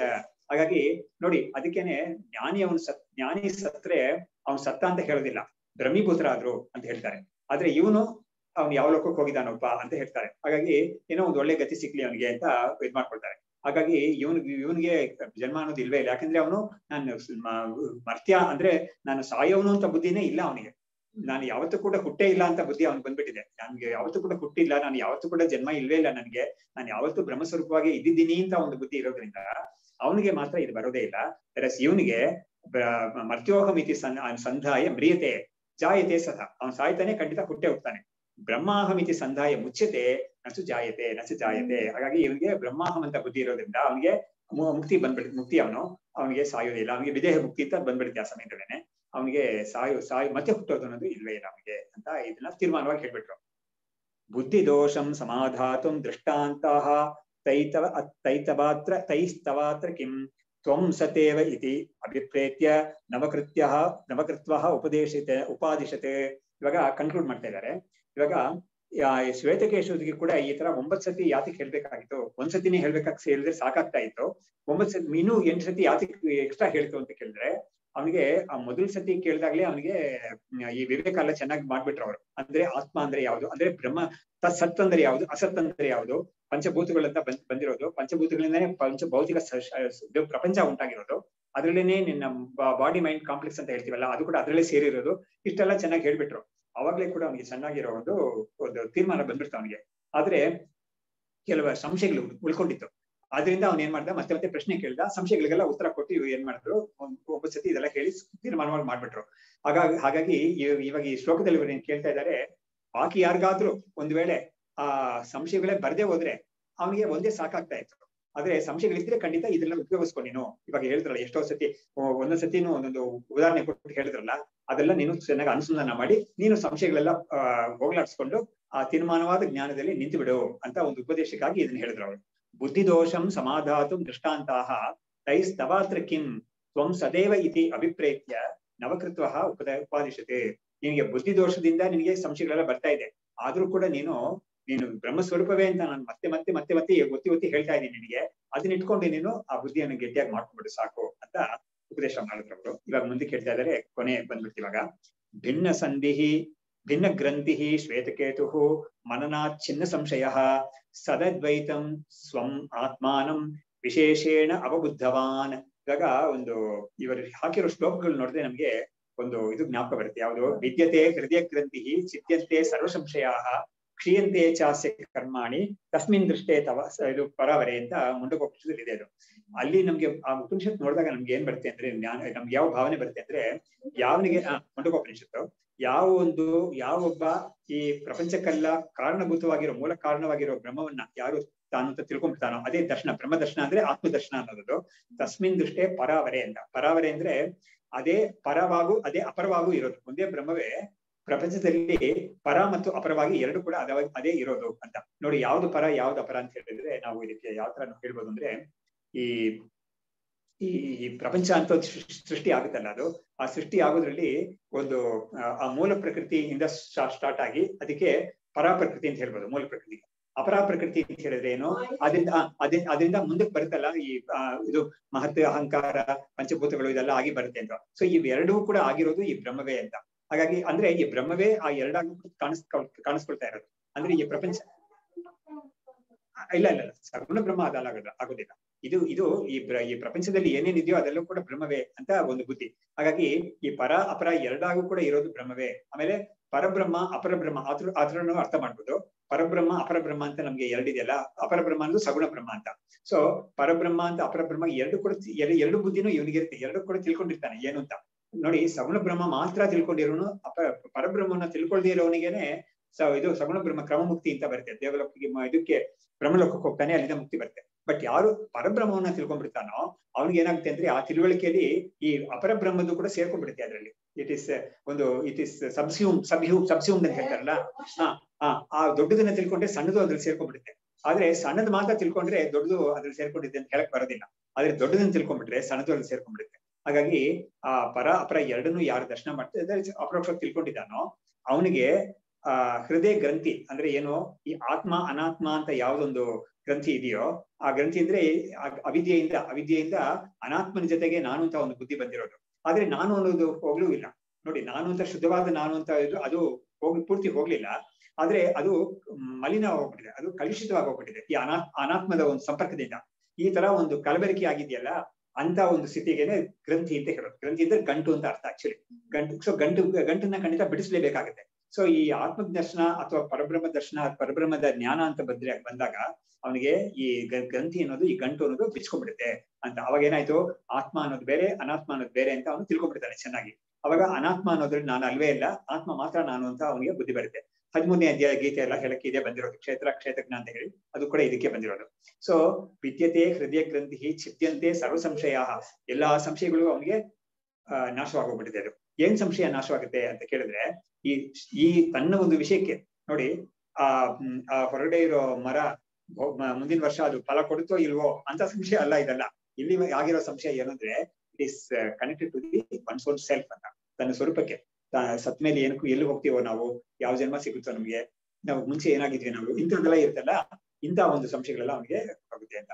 ಮುಂಚೆ ಏನಾಗಿದೆ ಅಂದ್ರೆ ಅವನಿಗೆ ಮುಂಚೆ ಹಿಂದಿನ ಜನ್ಮದಲ್ಲಿ ಏನಾಗಿದೆ ಅಂತ ಅಂತಜ್ಞಾನ ಬರುತ್ತೆ ಅಂತ ಹೇಳ್ತಾ ಇಲ್ಲ. ಅಂದ್ರೆ ನನ್ಗೆ ಈ ಜೀವತ್ವ ಅನ್ನೋದು ಏನು, ಬ್ರಹ್ಮತ್ವ ಅಂತ ಅಂದ್ರೆ ಏನು, ಅದೆಲ್ಲ ಸರಿಯಾಗಿ ತಿಳ್ಕೊಂಡ್ಬಿಡ್ತಾನೆ ಅವನು. ಜೀವತ್ವ ಇರೋ ತನಕ ಸಾವು ಅನ್ನೋದಿದೆ, ಹುಟ್ಟು ಸಾವು ಇದ್ದೇ ಇದೆ. ಇದು ಅಂತದಕ್ಕೆಲ್ಲ ಇವನಿಗೆ ಆ ವಿಷಯಗಳೆಲ್ಲ ಪೂರ್ತಿ ಕ್ಲಾರಿಟಿ ಆಗಿಬಿಡುತ್ತೆ ಚೆನ್ನಾಗಿ. ಹಾಗಾಗಿ ತನ್ನ ವಿಷಯಕ್ಕೂ ಕೂಡ ತನಗೆ ಇನ್ನು ನೆಕ್ಸ್ಟ್ ಏನ್ ಜನ್ಮ ಬರುತ್ತೋ ಅಂತ ಒಂದು ಸಂಶಯ ಇವನಿಗಿರೋದಿಲ್ಲ. ಆದ್ರೆ ಅಜ್ಞಾನಿಗೆ ಸ್ವಲ್ಪ ಇದೆಲ್ಲ ತಿಳ್ಕೊಂಡಿದ್ರೆ ಅವನಿಗೆ ಈ ಒಂದು ಸಂಶಯ ಇರ್ಬೋದು, ಅವನಿಗೆ ಕಾಡ್ಬೋದು ಅವನಿಗೆ ಆ ಸಂಶಯ. ನೋಡಿ, ಅದಕ್ಕೇನೆ ಈ ಪೂರ್ತಿ ಯಥೀಸ್ಟ್ ಅಂತ ಇರ್ತಾರಲ್ಲ, ಅಂದ್ರೆ ಪೂರ್ತಿ ನಾಸ್ತಿಕರಾಗಿರ್ತಾರಲ್ಲ, ಅವ್ರಿಗೆ ತೊಂದರೆ ಇಲ್ಲ. ಯಾಕಂದ್ರೆ ಅವ್ರು ತೀರ್ಮಾನ ಮಾಡ್ಕೊಟ್ರು, ಅವ್ರಿಗೆ ಈ ಕಷ್ಟ ಇಲ್ವೇ ಇಲ್ಲ. ಅವ್ರು ತಿಳ್ಕೊಂಡ್ಮೇಲೆ ಎಲ್ಲೋ ಒಂದು ಆಗುತ್ತೆ ಅನ್ನೋದು ಅದಿದ್ದೇ ಇದೆ. ಅದು ಇವನ್ ಕೈಲಿಲ್ಲ, ಅದು ಇವನ್ ಗೊತ್ತಿಲ್ಲ ಅಷ್ಟೇ. ಅವ್ನು ಇಲ್ಲ ಅಂತ ಹೇಳ್ತಾನೆ ಬೇರೆ. ಅವನು ನನಗೆ ಮುಂದಿನ ಅಂತ ಏನ್ ಇಲ್ವೇ ಇಲ್ಲ ಅಂತ ಅವ್ನು ಹೇಳ್ತಾನೆ. ಅವನನ್ನೇ ನಾಸ್ತಿಕ ಅಂತ ಹೇಳೋದು. ಆದ್ರೆ ಆಸ್ತಿಕ ಅಂತ ಒಬ್ಬ ಇದ್ದಾನಲ್ಲ, ಅವನು ಕೂಡ ಈ ವಿಷಯ ತಿಳ್ಕೊಳ್ದೆ ಹೋದ್ರೆ, ಈ ಪರಬ್ರಹ್ಮ ಸ್ವರೂಪದ ಜ್ಞಾನ ಅವನಿಗೆ ಬರದೆ ಹೋದ್ರೆ, ಅವ್ನಿಗೆ ಏನಾಗುತ್ತೆ, ಜನ್ಮ ಇದೆ ಅಂತ ಗೊತ್ತಿರುತ್ತೆ ಅವನಿಗೆ ಖಂಡಿತ. ಅವಾಗ ಏನ್ ಜನ್ಮ ಬರುತ್ತೋ ನನಗೆ ಅಂತ ಒಂದು ಚಿಂತೆ ಇರುತ್ತೆ ಅವನಿಗೆ. ಅದು ಎಸ್ಪೆಷಲಿ ಯಾವಾಗ ಬರುತ್ತೆ ಅಂತ ಹೇಳಿದ್ರೆ, ತುಂಬಾ ವಯಸ್ಸು ಅಡ್ವಾನ್ಸ್ ಆದಾಗ ಅವನಿಗೆ ಒಬ್ಬರಿಗೆ ಚೆನ್ನಾಗಿ ಪಾಸಿಬಿಲಿಟಿ ಇದೆ ಅದು. ಅದಕ್ಕೆ ನೋಡಿ, ಈ ತೈತಿರಿ ಉಪನಿಷತ್ತಲ್ಲಿ ಕೊಟ್ಟ ಟೈಮ್ ಇದೆಯಾ, ತೈತಿರಿ ಉಪನಿಷತ್ತಲ್ಲಿ ಕಿಮಹಂ ಸಾಧುನಾ ಕರವಂ ಕಿಮಹಂ ಪಾಪಮ ಕರವಂ ಇತಿ ಅಂತ ಒಂದು ರಿಗ್ರೆಟ್. ಅಂದ್ರೆ ನಾನ್ ಯಾತಕ್ಕೆ ಒಳ್ಳೆ ಕೆಲಸ. ನೋಡಿ, ಒಬ್ಬನಿಗೆ ಕೊನೆಯಲ್ಲಿ ಈ ತರ ಒಂದು ಭಾವನೆ ಬರಕ್ಕೆ ತುಂಬಾ ಸಾಧ್ಯತೆ ಇದೆ. ಹಾಗಾಗಿ ನಾನು ಯಾತಕ್ಕೆ ನನಗೆ ಎಷ್ಟೋ ಒಳ್ಳೊಳ್ಳೆ ಅವಕಾಶಗಳೆಲ್ಲ ಸಿಗ್ತಲ್ಲ ನನಗೆ ಜೀವಮಾನದಲ್ಲಿ, ನಾನು ಯಾತಕ್ಕೆ ಒಳ್ಳೆ ಕೆಲಸ ಮಾಡ್ಬೇಕು ಹೋದೆ, ನಾನು ಯಾತಕ್ಕೆ ಪಾಪ ಕೆಲಸವನ್ನು ಮಾಡ್ಬಿಟ್ಟೆ ಅಂತ ಒಂದು ಚಿಂತೆ ಬರುತ್ತೆ. ಆದ್ರೆ ಈ ಆತ್ಮಜ್ಞಾನಿಯಾಗಿರೋನಿಗೆ ಆ ಚಿಂತೆ ಬರೋಲ್ಲ ಅಂತ ಕರೀತಾರೆ. ಅದಕ್ಕಾಗಿ ಹೇಳ್ತೆ ಅದು ಕೆಮಹಂ ಸಾಧುನಾ ಕರ್ಮಂ ಕೆಮಹಂ ಪಾಪಮ ಕರೋಮಿತಿ ಅಂತ. ಇದು ಎರಡು ಕೂಡ ಅವನಿಗೆ ಬರೋದಿಲ್ಲ, ಯಾರಿಗೆ? ಆತ್ಮಜ್ಞಾನಿಯಾಗಿರೋನಿಗೆ. ಯಾತಕ್ಕೆ ಅಂತ ಹೇಳಿದ್ರೆ, ನಾನು ಅವಾಗಲೇ ಹೇಳಿದ ರೀತಿಯಲ್ಲಿ ಅವನಿಗೆ ಪಾಪ ಪುಣ್ಯ ಅದೆಲ್ಲ ತಾನು ಮಾಡಿದ್ದೀನಿ ಅಂತ ಇಲ್ವೇ ಇಲ್ಲ ಅವನಿಗೆ. ಅದೆಲ್ಲ ಯಾರು ಅವ್ನು ತಾನು ಮಾಡಿದ್ದೀನಿ ಅಂತ ಅವನಿಗೆ ಇಲ್ವೇ ಇಲ್ಲ. ಯಾಕಂದ್ರೆ ಅವನು ನಿತ್ಯ ಯಾವಾಗ್ಲೂ ಬ್ರಹ್ಮಸ್ವರೂಪವಾಗಿ ಅಕರ್ತ ಭೋಕ್ತ ಸ್ವರೂಪವಾಗಿ ಅಂತ ತನ್ನ ಜ್ಞಾನ ಇರೋದ್ರಿಂದ ಅವನಿಗೆ ಆ ಪಾಪ ಪುಣ್ಯ ಕ್ರಮಗಳೆಲ್ಲ ಕೂಡ ಅವನಿಗೆ ಆತ್ಮಸ್ವರೂಪವಾಗಿ ಕನ್ವರ್ಟ್ ಆಗೋಗ್ಬಿಟ್ಟಿದೆ. ನೋಡಿ, ಪ್ರಪಂಚದಲ್ಲಿ ಎಲ್ಲವೂ ಕೂಡ ಆತ್ಮಸ್ವರೂಪವಾಗಿ ಕನ್ವರ್ಟ್ ಆಗೋಗ್ಬಿಟ್ಟಿರೋದ್ರಿಂದ ಅವನಿಗೆ ಅವುಗಳು ಕೂಡ ಆತ್ಮಸ್ವರೂಪವಾಗಿ ಆಗೋಗ್ಬಿಡುತ್ತೆ ಅವನಿಗೆ. ಹಾಗಾಗಿ ಅವನಿಗೆ ಇದ್ರ ಬಗ್ಗೆ ಚಿಂತೆ ಇರೋದೇ ಇಲ್ಲ ಅವನಿಗೆ ಅಂತ ಉಪನಿಷತ್ ಹೇಳಿದ್ದಾರೆ. ಸೊ ಇಲ್ಲಿ ಇವ್ರು ಹೇಳ್ತಾ ಇರೋದು ಈ ಸಂಶಯ ಅಂತ ನಾನು ಹೇಳಿದ್ನಲ್ಲ, ಅದು ಸಾಮಾನ್ಯ ಜನಗಳಿಗೆ, ಆಸ್ತಿಕರಾಗಿದ್ದವರಿಗೆ, ಅವ್ರಿಗೆ ಈ ಆತ್ಮಜ್ಞಾನ ಪಡ್ಕೊಂಡಿಲ್ಲ ಆದ್ರೆ ಆಸ್ತಿಕರಾಗಿದ್ದಾರೆ.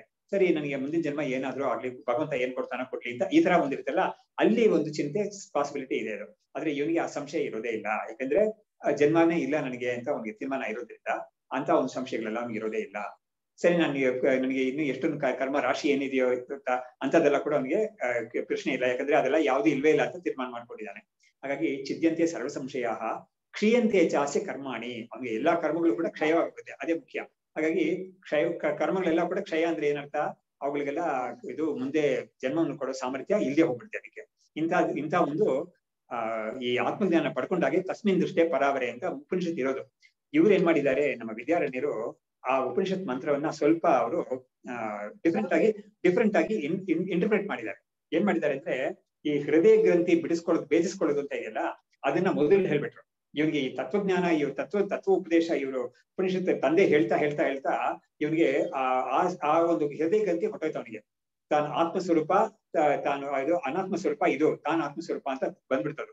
ಆದ್ರೆ ಸ್ವಲ್ಪ ಸಂಶಯಗಳೆಲ್ಲ ಉಳ್ಕೊಂಡಿತ್ತು. ಅದರಿಂದ ಅವನು ಪ್ರಶ್ನೆಗಳೆಲ್ಲ ಕೇಳ್ದ. ಅದನ್ನ ಪೂರ್ತಿ ಹೋದ್ಮೇಲೆ, ಸಂಶಯಗಳೆಲ್ಲ ಪೂರ್ತಿ ಹೋದ್ಮೇಲೆ ಅವನಿಗೆ ಪೂರ್ಣ ಸಂಶಯವಿಲ್ಲದೆ ನಿಸ್ಸಂಶಯವಾಗಿರೋ ಶುದ್ಧ ಜ್ಞಾನಿಯಾಗಿ ಆಗ್ಬಿಟ್ಟಾಯ್ತು ಅಂತ ಇಲ್ಲಿ ಹೇಳ್ತಾ ಇದ್ದಾರೆ. ಭಿನ್ನಗ್ರಂಥಿ ಶ್ವೇತಕೇತು ಮನನಾತ್ ಚಿನ್ನ ಸಂಶಯ. ನೋಡಿ, ಸಂಶಯ ಅನ್ನೋದು ಮನನಿಂದ ಹೋಗ್ಬೇಕು. ಇದರಿಂದ ಶ್ರವಣ, ಮನನ, ನಿಧಿಧ್ಯಾಸನ ಅಂತ ನಾವು ಮೂರು ಹೇಳ್ತೀವಲ್ಲ, ಆ ಮೂರರಲ್ಲಿ ಶ್ರವಣ ಅನ್ನೋದು ಏನ್ ಮಾಡುತ್ತೆ ಅಂತ ಹೇಳಿದ್ರೆ, ಈ ಬ್ರಹ್ಮತತ್ವ ಅಂದ್ರೆ ಏನು ಅನ್ನೋದನ್ನ ಹೇಳ್ಕೊಡುತ್ತೆ. ಪ್ರಪಂಚ ಅಂದ್ರೆ ಏನು, ನಿಜವಾಗ್ಲೂ ಏನು ಅಂತ ಅದು ಹೇಳ್ಕೊಡುತ್ತೆ. ನೀನು ಅಂದ್ರೆ ಏನು ಅದನ್ನೆಲ್ಲ ಹೇಳ್ಕೊಡುತ್ತೆ. ಯಾವ್ದ್ರಿಂದ? ಗ್ರಂಥಗಳಿಂದ. ಹೌದು, ಶ್ರವಣ ಅಂದ್ರೆ ಶಾಸ್ತ್ರ ಗ್ರಂಥಗಳಿಂದ ಗುರುಗಳು, ಆಚಾರ್ಯರು ಇವನಿಗೆ ಹೇಳ್ತಾರೆ. ಆ ಗ್ರಂಥಗಳೆಲ್ಲ ಇರೋ ವಿಷಯಗಳನ್ನ ಇವ್ರು ಹೇಳ್ತಾರೆ. ಅದನ್ನ ಕೇಳಿದ ಮೇಲೆ ಅದೇ ಕೇಳೋದನ್ನೇ ಶ್ರವಣ ಅನ್ನೋದು. ಸುಮ್ನೆ ಕಿವಿ ಕೇಳೋದು ಅಂತ ಅಲ್ಲ. ಶ್ರವಣ ಅನ್ನೋದಕ್ಕೆ ಒಂದು ಟೆಕ್ನಿಕಲ್ ಮೀನಿಂಗ್, ಡೆಫಿನೇಷನ್ ಇದೆ. ಏನು ಅಂದ್ರೆ, ಈ ಶಾಸ್ತ್ರದಿಂದ ನಾವು ತಿಳ್ಕೊಳ್ತೀವಲ್ಲ, ತಿಳ್ಕೊಳ್ಳೋದ್ರೆ ಇನ್ಪುಟ್ ಅಷ್ಟೇ. ಇನ್ಫಾರ್ಮೇಶನ್ ಇನ್ಪುಟ್, ಅದು ಇನ್ಫಾರ್ಮೇಶನ್ ಬರ್ತಲ್ಲ, ಅದನ್ನ ಚೆನ್ನಾಗಿ ತೀರ್ಮಾನವಾಗಿ ತಿಳ್ಕೊಳ್ಳೋದು ಅಂತ ಒಂದು ಕ್ರಮ ಇದೆಯಲ್ಲ, ಅದಕ್ಕೆ ಶ್ರವಣ ಅಂತ ಹೇಳೋದು. ಅದನ್ನ ಮೇಲೆ ಈ ಪ್ರಶ್ನೆಗಳು ಏನಾದ್ರು ಬಂದ್ರೆ ಸಂಶಯ ಅಂತ ಅದಕ್ಕೆ ಬರೋದು. ಅದ್ರ ಮೇಲೆ ಪ್ರಶ್ನೆಗಳು ಬಂದ್ರೆ ಅದನ್ನ ತರ್ಕದಿಂದ, ಲಾಜಿಕ್ ಎಲ್ಲ ಇಟ್ಕೊಂಡು ಅದನ್ನ ಸರಿ ಮಾಡ್ಕೊಳ್ಳೋದು. ಅದಕ್ಕೆ ಮನನ ಅಂತ ಹೇಳ್ತಾರೆ. ಅದಕ್ಕೆ ಇವ್ರು ಹೇಳ್ತಾ ಇದಾರೆ, ಮನನಾತ್ ಚಿನ್ನ ಸಂಶಯ ಭಿನ್ನಗ್ರಂಥಿ ಶ್ವೇತಕೇತು ಮನನಾತ್ ಚಿನ್ನ ಸಂಶಯ. ನೋಡಿ, ಮನನ ಪ್ರೊಸೆಸ್ ಅಲ್ಲಿ ಮತ್ತೆ ಅಂತ ರಿಪಿಟೇಷನ್ಸ್ ಬರುತ್ತೆ. ಇವನಿಗೂ ಕೂಡ 9 ಬಾರಿ ಅದನ್ನ ಹೇಳಿದ್ದಾರೆ, ಮತ್ತೆ ಹೇಳಿದ್ದಾರೆ. ಒಂದೊಂದ್ಸತಿನೂ ಒಂದೊಂದು ಪ್ರಶ್ನೆ ಎತ್ತಿ ಆ ಪ್ರಶ್ನೆಗೆ ಉತ್ತರ ಕೊಡುವ ರೀತಿಯಲ್ಲಿ ಅವನಿಗೆ ಲಾಜಿಕಲ್ ಆಗಿ ಅವನಿಗೆ ಅದನ್ನೆಲ್ಲ ಅಡ್ರೆಸ್ ಮಾಡಿದ್ದಾರೆ. ಮಾಡಿದಾಗ ಏನಾಯ್ತು, ಇವನಿಗೆ ಆ ಮನನ ಅಂತ ಒಂದು ಎಕ್ಸರ್ಸೈಸ್ ಇವನಿಗೆ ಚೆನ್ನಾಗಿ ಆಗೋಯ್ತು. ಇದರಲ್ಲಿ ಆಗೋದಾಗ ಅವನಿಗೆ ಸಂಶಯವು ಚೆನ್ನಾಗಿ ಕೊಟ್ಟೋಯ್ತು. ಇವನಿಗೆ ತುಂಬಾ ಚೆನ್ನಾಗಿ, ತುಂಬಾ ಒಳ್ಳೆ ಒಂದು ಅಧಿಕಾರಿಯಾಗಿ ಇದ್ದಾನೆ ಅಂತ ಹೇಳಿದ್ರೆ ಅವನಿಗೆ ನಿಧಿಧ್ಯಾಸನ ಬೇಕಿರಲ್ಲ. ಆದ್ರೆ ಸಾಮಾನ್ಯವಾಗಿ ಎಲ್ಲರಿಗೂ ಕೂಡ ನಿಧಿಧ್ಯಾಸನ ಬೇಕಾಗುತ್ತೆ. ಸಂಶಯ ಇವೆಲ್ಲ ಹೋಗಿದ್ರು ಕೂಡ ಈ ನಿಧಿಧ್ಯಾಸನ ಅನ್ನೋದು ಏನು ಅಂತ ಹೇಳಿದ್ರೆ, ನಮ್ಮ ಒಂದು ಎಷ್ಟೋ ದೀರ್ಘ ಅಂದ್ರೆ ಎಷ್ಟೋ ಆಗಿ ಹೋಗಿರೋ ಜನ್ಮಗಳು ಎಷ್ಟೋ ಇರುತ್ತಲ್ಲ, ಅನಾದಿಯಿಂದ ನಾವು ಹುಟ್ಟು ಸಾವು ಅಂತ ಬರ್ತಾ ಇದೆ. ಅಷ್ಟು ಜನ್ಮಗಳಲ್ಲೂ ಕೂಡ ನಾವು ನಮ್ಮ ಬಗ್ಗೆ ಒಂದು ಬುದ್ಧಿ ನಮ್ಗಿರುತ್ತೆ. ಅದು ಆ ಬುದ್ಧಿ ನಮ್ಗೆ ತುಂಬಾ ದೃಢವಾಗಿ, ತುಂಬಾ ಬೇರೂರಿ ಇರೋದು ಏನದು, ನಾನು ಶರೀರ ಇಂದ್ರಿಯಗಳೆಲ್ಲ ಉಳ್ಳವನು, ನಾನು ತಿಳುವಳಿಕೆ ಮಾಡ್ಕೊಳ್ಳೋನು, ನಾನು ಒಂದು ಬದ್ಧ ಜೀವ, ನನಗೆ ಪರಿಮಿತಿ ಇದೆ, ನನಗೆ ಒಂದು ಲಿಮಿಟೇಷನ್ಸ್ ಇದೆ, ನನಗೆ ಇಂಥದ್ದೆಲ್ಲ ನನಗೆ ತುಂಬಾ ಬೇರೂರಿ ಹೋಗ್ಬಿಟ್ಟಿದೆ. ಅಷ್ಟು ಕಾಲದಿಂದ ಈ ನಿಧಿಧ್ಯಾಸನ ಯಾಕೆ ಬೇಕು ಅಂತ ಹೇಳಿದ್ರೆ, ಆ ತುಂಬಾ ಆಳವಾಗಿ ಬೇರೂರಿ ಹೋಗಿರೋದ್ರಿಂದ ಕಿತ್ತ ಹಾಕ್ಬೇಕಾಗಿದೆ. ಅದನ್ನ ನಮ್ಗೆ ಒಂದ್ ದಿವಸ 2 ದಿವಸ ಮಾಡಕ್ ಆಗುದಿಲ್ಲ. ಅದಕ್ಕೆ ಸ್ವಾಮಿ ಪರಮಾನಂದ ಹೇಳ್ತಾರೆ, ಲಾಂಗ್ ಶ್ರವಣ, ಲಾಂಗರ್ ಮನನ, ಲಾಂಗೆಸ್ಟ್ ನಿಧಿಧ್ಯಾಸನ ಅಂತ ಹೇಳ್ತಾರೆ. ನಿಧಿಧ್ಯಾಸನ ತುಂಬಾ ಕಾಲ ಮಾಡ್ಬೇಕಾಗಿದೆ. ಶ್ರವಣ ಮನನ ತುಂಬಾ ಅಷ್ಟೊಂದು ಕಷ್ಟ ಇಲ್ಲ ಅದು. ಆ ನಿಧಿಧ್ಯಾಸನ ಯಾಕೆ ಅಂದ್ರೆ ವಿಪರೀತ ಬುದ್ಧಿ ಹೋಗೋದಕ್ಕೆ ನಿಧಿಧ್ಯಾಸನ ಅಂತ ಹೇಳಿದ್ದಾರೆ. ಸಂಶಯ ಬುದ್ಧಿ ಹೋಗೋದಿಕ್ಕೆ ಮನನ ಬೇಕು, ವಿಪರೀತ ಬುದ್ಧಿ ಹೋಗೋದಿಕ್ಕೆ ನಿಧ್ಯಾಸನ ಬೇಕು ಅಂತ. ಹಾಗಾಗಿ ಇವನಿಗೆ ಚಿನ್ನ ಸಂಶಯ ಸದದ್ವೈತಂ ಸ್ವಂ ಆತ್ಮಾನಂ ವಿಶೇಷೇಣ ಅವಬುದ್ಧವಾನ್. ತನ್ನ ಸ್ವರೂಪವನ್ನ ಅವನು ಅದ್ವೈತ ಸ್ವರೂಪ ಬ್ರಹ್ಮಸ್ವರೂಪ, ಸತ್ ಅಂದ್ರೆ ಬ್ರಹ್ಮಸ್ವರೂಪ. ಈ ಉಪನಿಷತ್ತಲ್ಲಿ ನೋಡಿ ಬ್ರಹ್ಮ ಅಂತ ಶಬ್ದ ಯೂಸ್ ಮಾಡ್ಲೇ ಇಲ್ಲ ಉಪನಿಷತ್ತು. ಇವರು ಇದರಲ್ಲಿ ಮಾಡುವಾಗ ಇವರು ವ್ಯಾಖ್ಯಾನ ಮಾಡುವಾಗ ಈ ಶ್ಲೋಕಗಳಲ್ಲಿ ಬ್ರಹ್ಮಾಹಂ ಅಂತೆಲ್ಲ ಹೇಳಿದ್ದಾರೆ. ಆದ್ರೆ ಆ ಉಪನಿಷತ್ತು ಶ್ವೇತಕೇತುಗೆ ಅವ್ರು ಹೇಳಿದ್ರಲ್ಲ ಪೂರ್ತಿ ಸೆಕ್ಷನ್, ಆ ಸೆಕ್ಷನ್ ಅಲ್ಲಿ ಬ್ರಹ್ಮ ಅಂತ ಶಬ್ದ ಇಲ್ವೇ ಇಲ್ಲ, ಇಲ್ಲ. ತತ್ವಮಸಿ ಅಂತ ಹೇಳಿದ್ರು, ಬ್ರಹ್ಮಾಸ್ಮಿ ಅಂತ ಎಲ್ಲೂ ಇಲ್ವೇ ಇಲ್ಲ. ಹಾಗಾಗಿ ಆ ಸತ್ ಅಂತಾನೆ ಹೇಳ್ತಾರೆ, ಬ್ರಹ್ಮಕ್ಕೆ ಸತ್ ಅಂತಾನೆ ಶಬ್ದ ಕೊಟ್ಟಿದೆ. ಸತ್ ಅಂದ್ರೆ ಎಕ್ಸಿಸ್ಟೆನ್ಸ್ ಅಂತ, ಎಕ್ಸಿಸ್ಟೆನ್ಸ್, ಪ್ಯೂರ್ ಎಕ್ಸಿಸ್ಟೆನ್ಸ್, ಇರುವಿಕೆ ಅಂತ ಹೇಳ್ತೀವಲ್ಲ, ಪ್ಯೂರ್ ಎಕ್ಸಿಸ್ಟೆನ್ಸ್ ಅಂತದಕ್ಕೆ ಸತ್ ಅಂತ ಹೇಳಿದೆ. ಅಂತ ಸತ್ ಸ್ವರೂಪ ಅದ್ವೈತ ಸ್ವರೂಪ ಅದು, ಅದನ್ನ ನಾನು ಅಂತ ಅವನು ತಿಳ್ಕೊಟ್ಟ. ಯಾಕಂದ್ರೆ ಅದ್ವೈತವನ್ನು ಅದೇ ಹೇಳ್ಬೇಕು, ಏನು ಸದೇವ ಸೌಮ್ಯೇದಮಕರ ಆಸೀತ್ ಏಕಮೇವಾ ದ್ವಿತೀಯಂ ಅಂತ ಅದ್ವೈತ ಸ್ವರೂಪ ಅದು ಅಂತ ಉಪನಿಷತ್ತು ಹೇಳ್ಬಿಡ್ತು. ಹಾಗಾಗಿ ಸದದ್ವೈತ ಸ್ವರೂಪವನ್ನ ತಾನು ಅಂತ ತಿಳ್ಕೊಂಡ. ಅಂದ್ರೆ ಏನಾಯ್ತು, ಆತ್ಮಾನಂ ವಿಶೇಷೇಣ ತದದ್ವೈತ ಸ್ವರೂಪಂ ಸ್ವಂ ಆತ್ಮಾನಂ. ನೋಡಿ ಇಲ್ಲೇ ಕೂಡ ಏನಾಗಿದೆ, ಈ ಮಹಾವಾಕ್ಯ ಅಂತ ಹೇಳುವಾಗ ತತ್ ಅಂತ ಒಂದು ಪದ ಇದೆ, ತ್ವಂ ಅಂತ ಒಂದು ಪದ ಇದೆ. ತತ್ವಮಸಿ ಅಂತ ಹೇಳುವಾಗ ತತ್ ಅನ್ನೋದು ಆ ಬ್ರಹ್ಮಕ್ಕೆ ಹೇಳೋದು, ತ್ವಂ ಅನ್ನೋದು ನೀನು ಅಂತ ಎದುರುಗಡೆ ಕೂತಿದ್ದೀನಲ್ಲ ಅವನಿಗೆ ಹೇಳೋದು. ಅವಾಗ ತ್ವಂ ಅನ್ನೋದ್ರಿಂದ ಅವ್ನು ಏನ್ ತಿಳ್ಕೊಬೇಕು ಅಂತ ಹೇಳಿದ್ರೆ, ನೀನು ಬ್ರಹ್ಮವಾಗಿದ್ಯಾ, ನೀನ್ ತತ್ಸ್ವರೂಪವಾಗಿದ್ಯಾ ಅಂತ ಹೇಳುವಾಗ ಅವನು ತನ್ನ ಶರೀರಗಳಿಂದ ಬಿಡಿಸ್ಕೊಂಡು ತಾನು ಶುದ್ಧ ಚೈತನ್ಯ ಅಂತ ಅದನ್ನ ತಿಳ್ಕೊಂಡು, ಆ ಶುದ್ಧ ಚೈತನ್ಯವೇ ಆ ಬ್ರಹ್ಮ ಚೈತನ್ಯ ಅಂತ ಅವ್ನು ತಿಳ್ಕೊಳ್ತಾನೆ. ಹಾಗಾಗಿ ಸ್ವಂ ಆತ್ಮಾನಂ ನೋಡಿ ಇದರಲ್ಲಿ ಕೂಡ ತತ್ಪದ ತ್ವಂಪದ ಎಲ್ಲ ಸೇರಿಸ್ಬಿಟ್ರಿ ಇವರು. ಆ ಮಹಾವಾಕ್ಯಕ್ಕೆ ಏನೇನ್ ಲಕ್ಷಣಗಳೆಲ್ಲ ಇದೆ, ಏನ್ ಮಾಡ್ಬೇಕಾ ಎಲ್ಲವನ್ನೂ ಕೂಡ ಇವರು ಒಂದು ಶಬ್ದದಲ್ಲಿ ಹಾಕ್ಬಿಟ್ರಿ, ಒಂದು ಶ್ಲೋಕದಲ್ಲಿ ಹೇಳ್ಬಿಟ್ಟಿರೋದಲ್ಲ. ಸದದ್ವೈತಂ ಸ್ವಮಾತ್ಮಾನಂ ವಿಶೇಷೇಣ ಅವಬುದ್ಧವಾನ್. ತುಂಬಾ ತೀರ್ಮಾನವಾಗಿ ಸರಿಯಾಗಿ ಕ್ಲಿಯರ್ ಆಗಿ ಯಾವ್ದು ಮಿಕ್ಸಪ್ ಇಲ್ಲದೆ ಅಡ್ಮಿಕ್ಸ್ಚರ್ ಯಾವುದೂ ಇಲ್ಲದೆ ಕ್ಲಿಯರ್ ಆಗಿ ಅವನು ತನ್ನ ಸ್ವರೂಪವನ್ನ ಅವನು ನಾನು ಬ್ರಹ್ಮಸ್ವರೂಪವೇ, ಶುದ್ಧ ನಿರ್ಗುಣ ಚೈತನ್ಯ ಸ್ವರೂಪವೇ, ಅಖಂಡ ಬ್ರಹ್ಮಸ್ವರೂಪವೇ ಅಂತ ಅವನು ತಿಳ್ಕೊಂಡ್ಬಿಟ್ಟ. ಶ್ವೇತಕೇತೋರ್ ಬ್ರಹ್ಮವಿದ್ಯಾ ವ್ಯಾಖ್ಯಾತ ಸ್ಫುಟಂ ನೇತಯ ತುಷ್ಟೋಸ್ಮಾನ್ ಅನುಗೃಹಾತು ವಿದ್ಯಾತೀರ್ಥ ಮಹೇಶ್ವರ. ಇವರು ಎಲ್ಲಾ ಅಧ್ಯಾಯದಲ್ಲೂ ಕೊನೆಯಲ್ಲಿ ಇವರು ಗುರುಗಳಾದ ವಿದ್ಯಾತೀರ್ಥರನ್ನ ಇವರು ಸ್ಮರಣೆ ಮಾಡ್ತಾರೆ. ವಿದ್ಯಾರಣ್ಯರು ತಮ್ಮ ಗುರುಗಳಾದ ವಿದ್ಯಾತೀರ್ಥರನ್ನ ಅವ್ರನ್ನ ಇವರು ಒಂದು ಸ್ಮರಣೆ ಮಾಡಿ ಮುಗಿಸ್ತಾರೆ. ಅವಾಗ ಹೇಳ್ತಾರೆ, ನಾನು ಇವಿಷ್ಟೊತ್ತು ಹೇಳಿದ್ನಲ್ಲ, ಈ ಶ್ವೇತಕೇತು ವಿದ್ಯಾ ಹೇಳಿದ್ನಲ್ಲ, ಅದರಿಂದ ತೃಪ್ತರಾಗಿ ನಮ್ಮ ಗುರುಗಳು ಮಹೇಶ್ವರ, ಅವರು ಈಶ್ವರೋ ಗುರುರಾತ್ಮೇತಿ ಮೂರ್ತಿ ಭೇದ ವಿಭಾಗಿನಿ ಅಂತ ಹೇಳಿರೋ ತರ ನನ್ನ ಗುರುಗಳಾಗಿರೋ ಮಹೇಶ್ವರ, ವಿದ್ಯಾರ್ಥಿರಾಗಿರೋ ಮಹೇಶ್ವರ ಪರಮಾತ್ಮ ಸಂತೋಷ ಹೊಂದಿ ಅವರು ಪ್ರೀತರಾಗಿ ನಮ್ಮನ್ನೆಲ್ಲ ಅವರು ಅನುಗ್ರಹ ಮಾಡ್ಲಿ ಅಂತ ಒಂದು ಶ್ಲೋಕ, ಒಂದು ಆಶೀರ್ವಾದ ಮಾಡಿ ಬಿಡ್ತಾ ಇದ್ದಾರೆ. ಅಂದ್ರೆ ಏನರ್ಥ ಅಂದ್ರೆ ನೋಡಿ, ಈ ವಿದ್ಯೆ ಅಂತ ಯಾವ್ದಿದೆಯೋ, ವೇದ ವಿದ್ಯೆ, ವೇದಾಂತ ವಿದ್ಯೆ ಅಂತ, ಅದು ನಮ್ಗೆ ದಕ್ಕಬೇಕಾದ್ರೆ, ನಮಗೆ ಅದು ಕಾರ್ಯಕಾರಿ ಫಲಕಾರಿ ಆಗ್ಬೇಕಾದ್ರೆ ನಮ್ಗೆ ಈ ಗುರು ಈಶ್ವರನ ಒಂದು ಪ್ರೀತಿ, ಒಂದು ಅನುಗ್ರಹ ಬೇಕು ನಮ್ಗೆ. ಅದಿಲ್ಲದೆ ಆಗೋದೇ ಇಲ್ಲ ಅದು ಖಂಡಿತ. ಹಾಗಾಗಿ ಗುರು ಪ್ರೀತಿ ಆಗ್ಲಿ, ಈಶ್ವರನ ಒಂದು ಪ್ರೀತಿನೂ ಬರ್ಲಿ ಇದಕ್ಕೆ ಅಂತ ಹೇಳಿ ನಮಗೊಂದು ಆಶೀರ್ವಾದ ಮಾಡಿ ಅವರು ಮುಗಿಸ್ತಾ ಇದ್ದಾರೆ. ಶ್ವೇತಕೇತೋಹೋ ಬ್ರಹ್ಮವಿದ್ಯಾ ವ್ಯಾಖ್ಯಾತ ಸ್ಫುಟಂ ಏತಯ. ಅವ್ರು ತಾನು ಮಾಡಿದ ಕೆಲಸವನ್ನ ಅವ್ರಿಗೆ ಹೇಳ್ಬಿಟ್ರು. ಅವರು ನಾನು ಸ್ಫುಟವಾಗಿ ಹೇಳ್ಬಿಟ್ಟಿದ್ದೀನಿ ಇವಾಗ ಇಷ್ಟವರೆಗೂ 140 ಶ್ಲೋಕಗಳಲ್ಲಿ ನಾನು ಆ ಶ್ವೇತಕೇತು ವಿದ್ಯಾ ಅಂತ ಒಂದು ಇದೆಯಲ್ಲ, ಅಲ್ಲಿ ಸದ್ವಿದ್ಯಾ ಅಂತ ಅದಕ್ಕೆ ಹೆಸರು. ಆ ಉಪನಿಷತ್ತಲ್ಲಿ ಬರೋದಕ್ಕೆ ಸದ್ವಿದ್ಯಾ ಅಂತ ಹೆಸರು. ಸತ್ಸ್ವರೂಪದ ಒಂದು ವಿದ್ಯೆಯನ್ನು ಕೊಡ್ತಾ ಇರೋದ್ರಿಂದ ಸದ್ವಿದ್ಯಾ ಅಂತ. ಇವರು ಶ್ವೇತಕೇತು ವಿದ್ಯಾ ಅಂತ ಇವ್ರು ಹೇಳಿದ್ರು. ಶ್ವೇತಕೇತೋಹೋ ಬ್ರಹ್ಮವಿದ್ಯಾ, ಶ್ವೇತಕೇತುಗೆ ಸಿಕ್ಕಿರೋ ಈ ಬ್ರಹ್ಮವಿದ್ಯೆಯನ್ನ ನಾನು ವ್ಯಾಖ್ಯಾನ ಮಾಡಿದ್ದೀನಿ, ಸ್ಫುಟವಾಗಿ ವ್ಯಾಖ್ಯಾನ ಮಾಡಿದ್ದೀನಿ. ಇದುವರೆಗೂ ಈ ಗ್ರಂಥದಿಂದ ನಾನು ಮಾಡಿದ್ದೀನಿ. ಇದರಿಂದ ನಮ್ಮ ಗುರುಗಳಾಗಿರೋ ವಿದ್ಯಾ ತೀರ್ಥರು ಅವರೇ ಪರಮಾತ್ಮನ ಬೇರೆ ಮಹೇಶ್ವರ, ಅವರೇ ಶಿವ ಸ್ವರೂಪ. ಅವರು ಇದರಿಂದ ಪ್ರೀತರಾಗಿ ತುಷ್ಟ ಅಸ್ಮಾನ್, ಅವ್ರ ಪ್ರೀತರಾಗಿ ನಮ್ಮನ್ನ ಅವರು ಅನುಗ್ರಹ ಮಾಡ್ಲಿ, ನಮಗೆ ಆಶೀರ್ವಾದ ಮಾಡ್ಲಿ ಅಂತ ಅವ್ರು ಹೇಳಿ ಮುಗಿಸ್ತಾ ಇದ್ದಾರೆ. ಇಲ್ಲಿಗೆ ನಿಲ್ಸಿರೋಣ. ಮುಂದಕ್ಕೆ ನಾವು ನೆಕ್ಸ್ಟ್ ಚಾಪ್ಟರ್ದು ಭೂಮವಿದ್ಯಾ ಅಂತ, ನಾರದ ಸಂಸ್ಕಾರ ವಿದ್ಯಾ, ಅದು ಮುಂದಿನ ವಾರ ಆಗುತ್ತೋ ಇಲ್ಲ ಹೋಗುತ್ತಿಲ್ಲ. ಯಾಕಂದ್ರೆ ಶೃಂಗೇರಿಗೆ ಹೋಗೋ ಒಂದು ಪ್ರಾಬ್ಲಮ್, ಇದು ಒಂದು ಪ್ರೋಗ್ರಾಮ್ ಇದೆಯಲ್ಲ, ಅದರಿಂದ ಮುಂದಿನ ವಾರ ಮೋಸ್ಟ್ಲಿ ಇರೋಲ್ಲ. ಹಾಗಾಗಿ ನಾನು ಹೇಳ್ತೀನಿ, ಆಮೇಲೆ ಅನೌನ್ಸ್ ಮಾಡ್ತೀನಿ ನಾನು ಹೇಗಿದ್ರು. ಅದಕ್ಕೆ ಮಾಡಿ ಇದು ಮುಗಿಸ್ಬೇಕು ಅಂತ ಉದ್ದೇಶದಿಂದ ಪ್ರಶ್ನೋತ್ತರ ಈ ಸತಿ ಮಾಡೋದು ಬೇಡ, ಇನ್ನೊಂದ್ ಸತಿ ಮಾಡ್ಕೊಂಡು. ಪ್ರಶ್ನೆಗಳೇನೋ ಬಂದಿದೆ ನಮಗೆ, ಹೊಸದಾಗಿ ಬಂದಿದ್ದು ಸ್ವಲ್ಪ ಪ್ರಶ್ನೆಗಳು, ಅದನ್ನ ನಾವು ನೆಕ್ಸ್ಟ್ ಮಂತ್ ಕೊನೆ ಸಂಡೇ ಮಾಡ್ಕೊಳ್ಳೋಣ. ಅದನ್ನ ಇದಕ್ಕೆ ನಿಲ್ಲಿಸಿರೋಣ. ಶಾಸ್ತ್ರಂ ಶಾರೀರ ಮೀಮಾಂಸಾ ದೇವಸ್ತು ಪರಮೇಶ್ವರಃ ಆಚಾರ್ಯ ಶಂಕರಾಚಾರ್ಯ ಸಂತು ಮೇ ಜನ್ಮ ಜನ್ಮನಿ ವಿದ್ಯಾ ವಿನಯ ಸಂಪನ್ನಂ ವೀತರಾಗಂ ವಿವೇಕಿನಂ ವಂದೇ ವೇದಾಂತ ತತ್ವಜ್ಞಂ ವಿದುಷೇಖರ ಭಾರತೀ. ಓಂ ತತ್ಸತ್. ಈಗ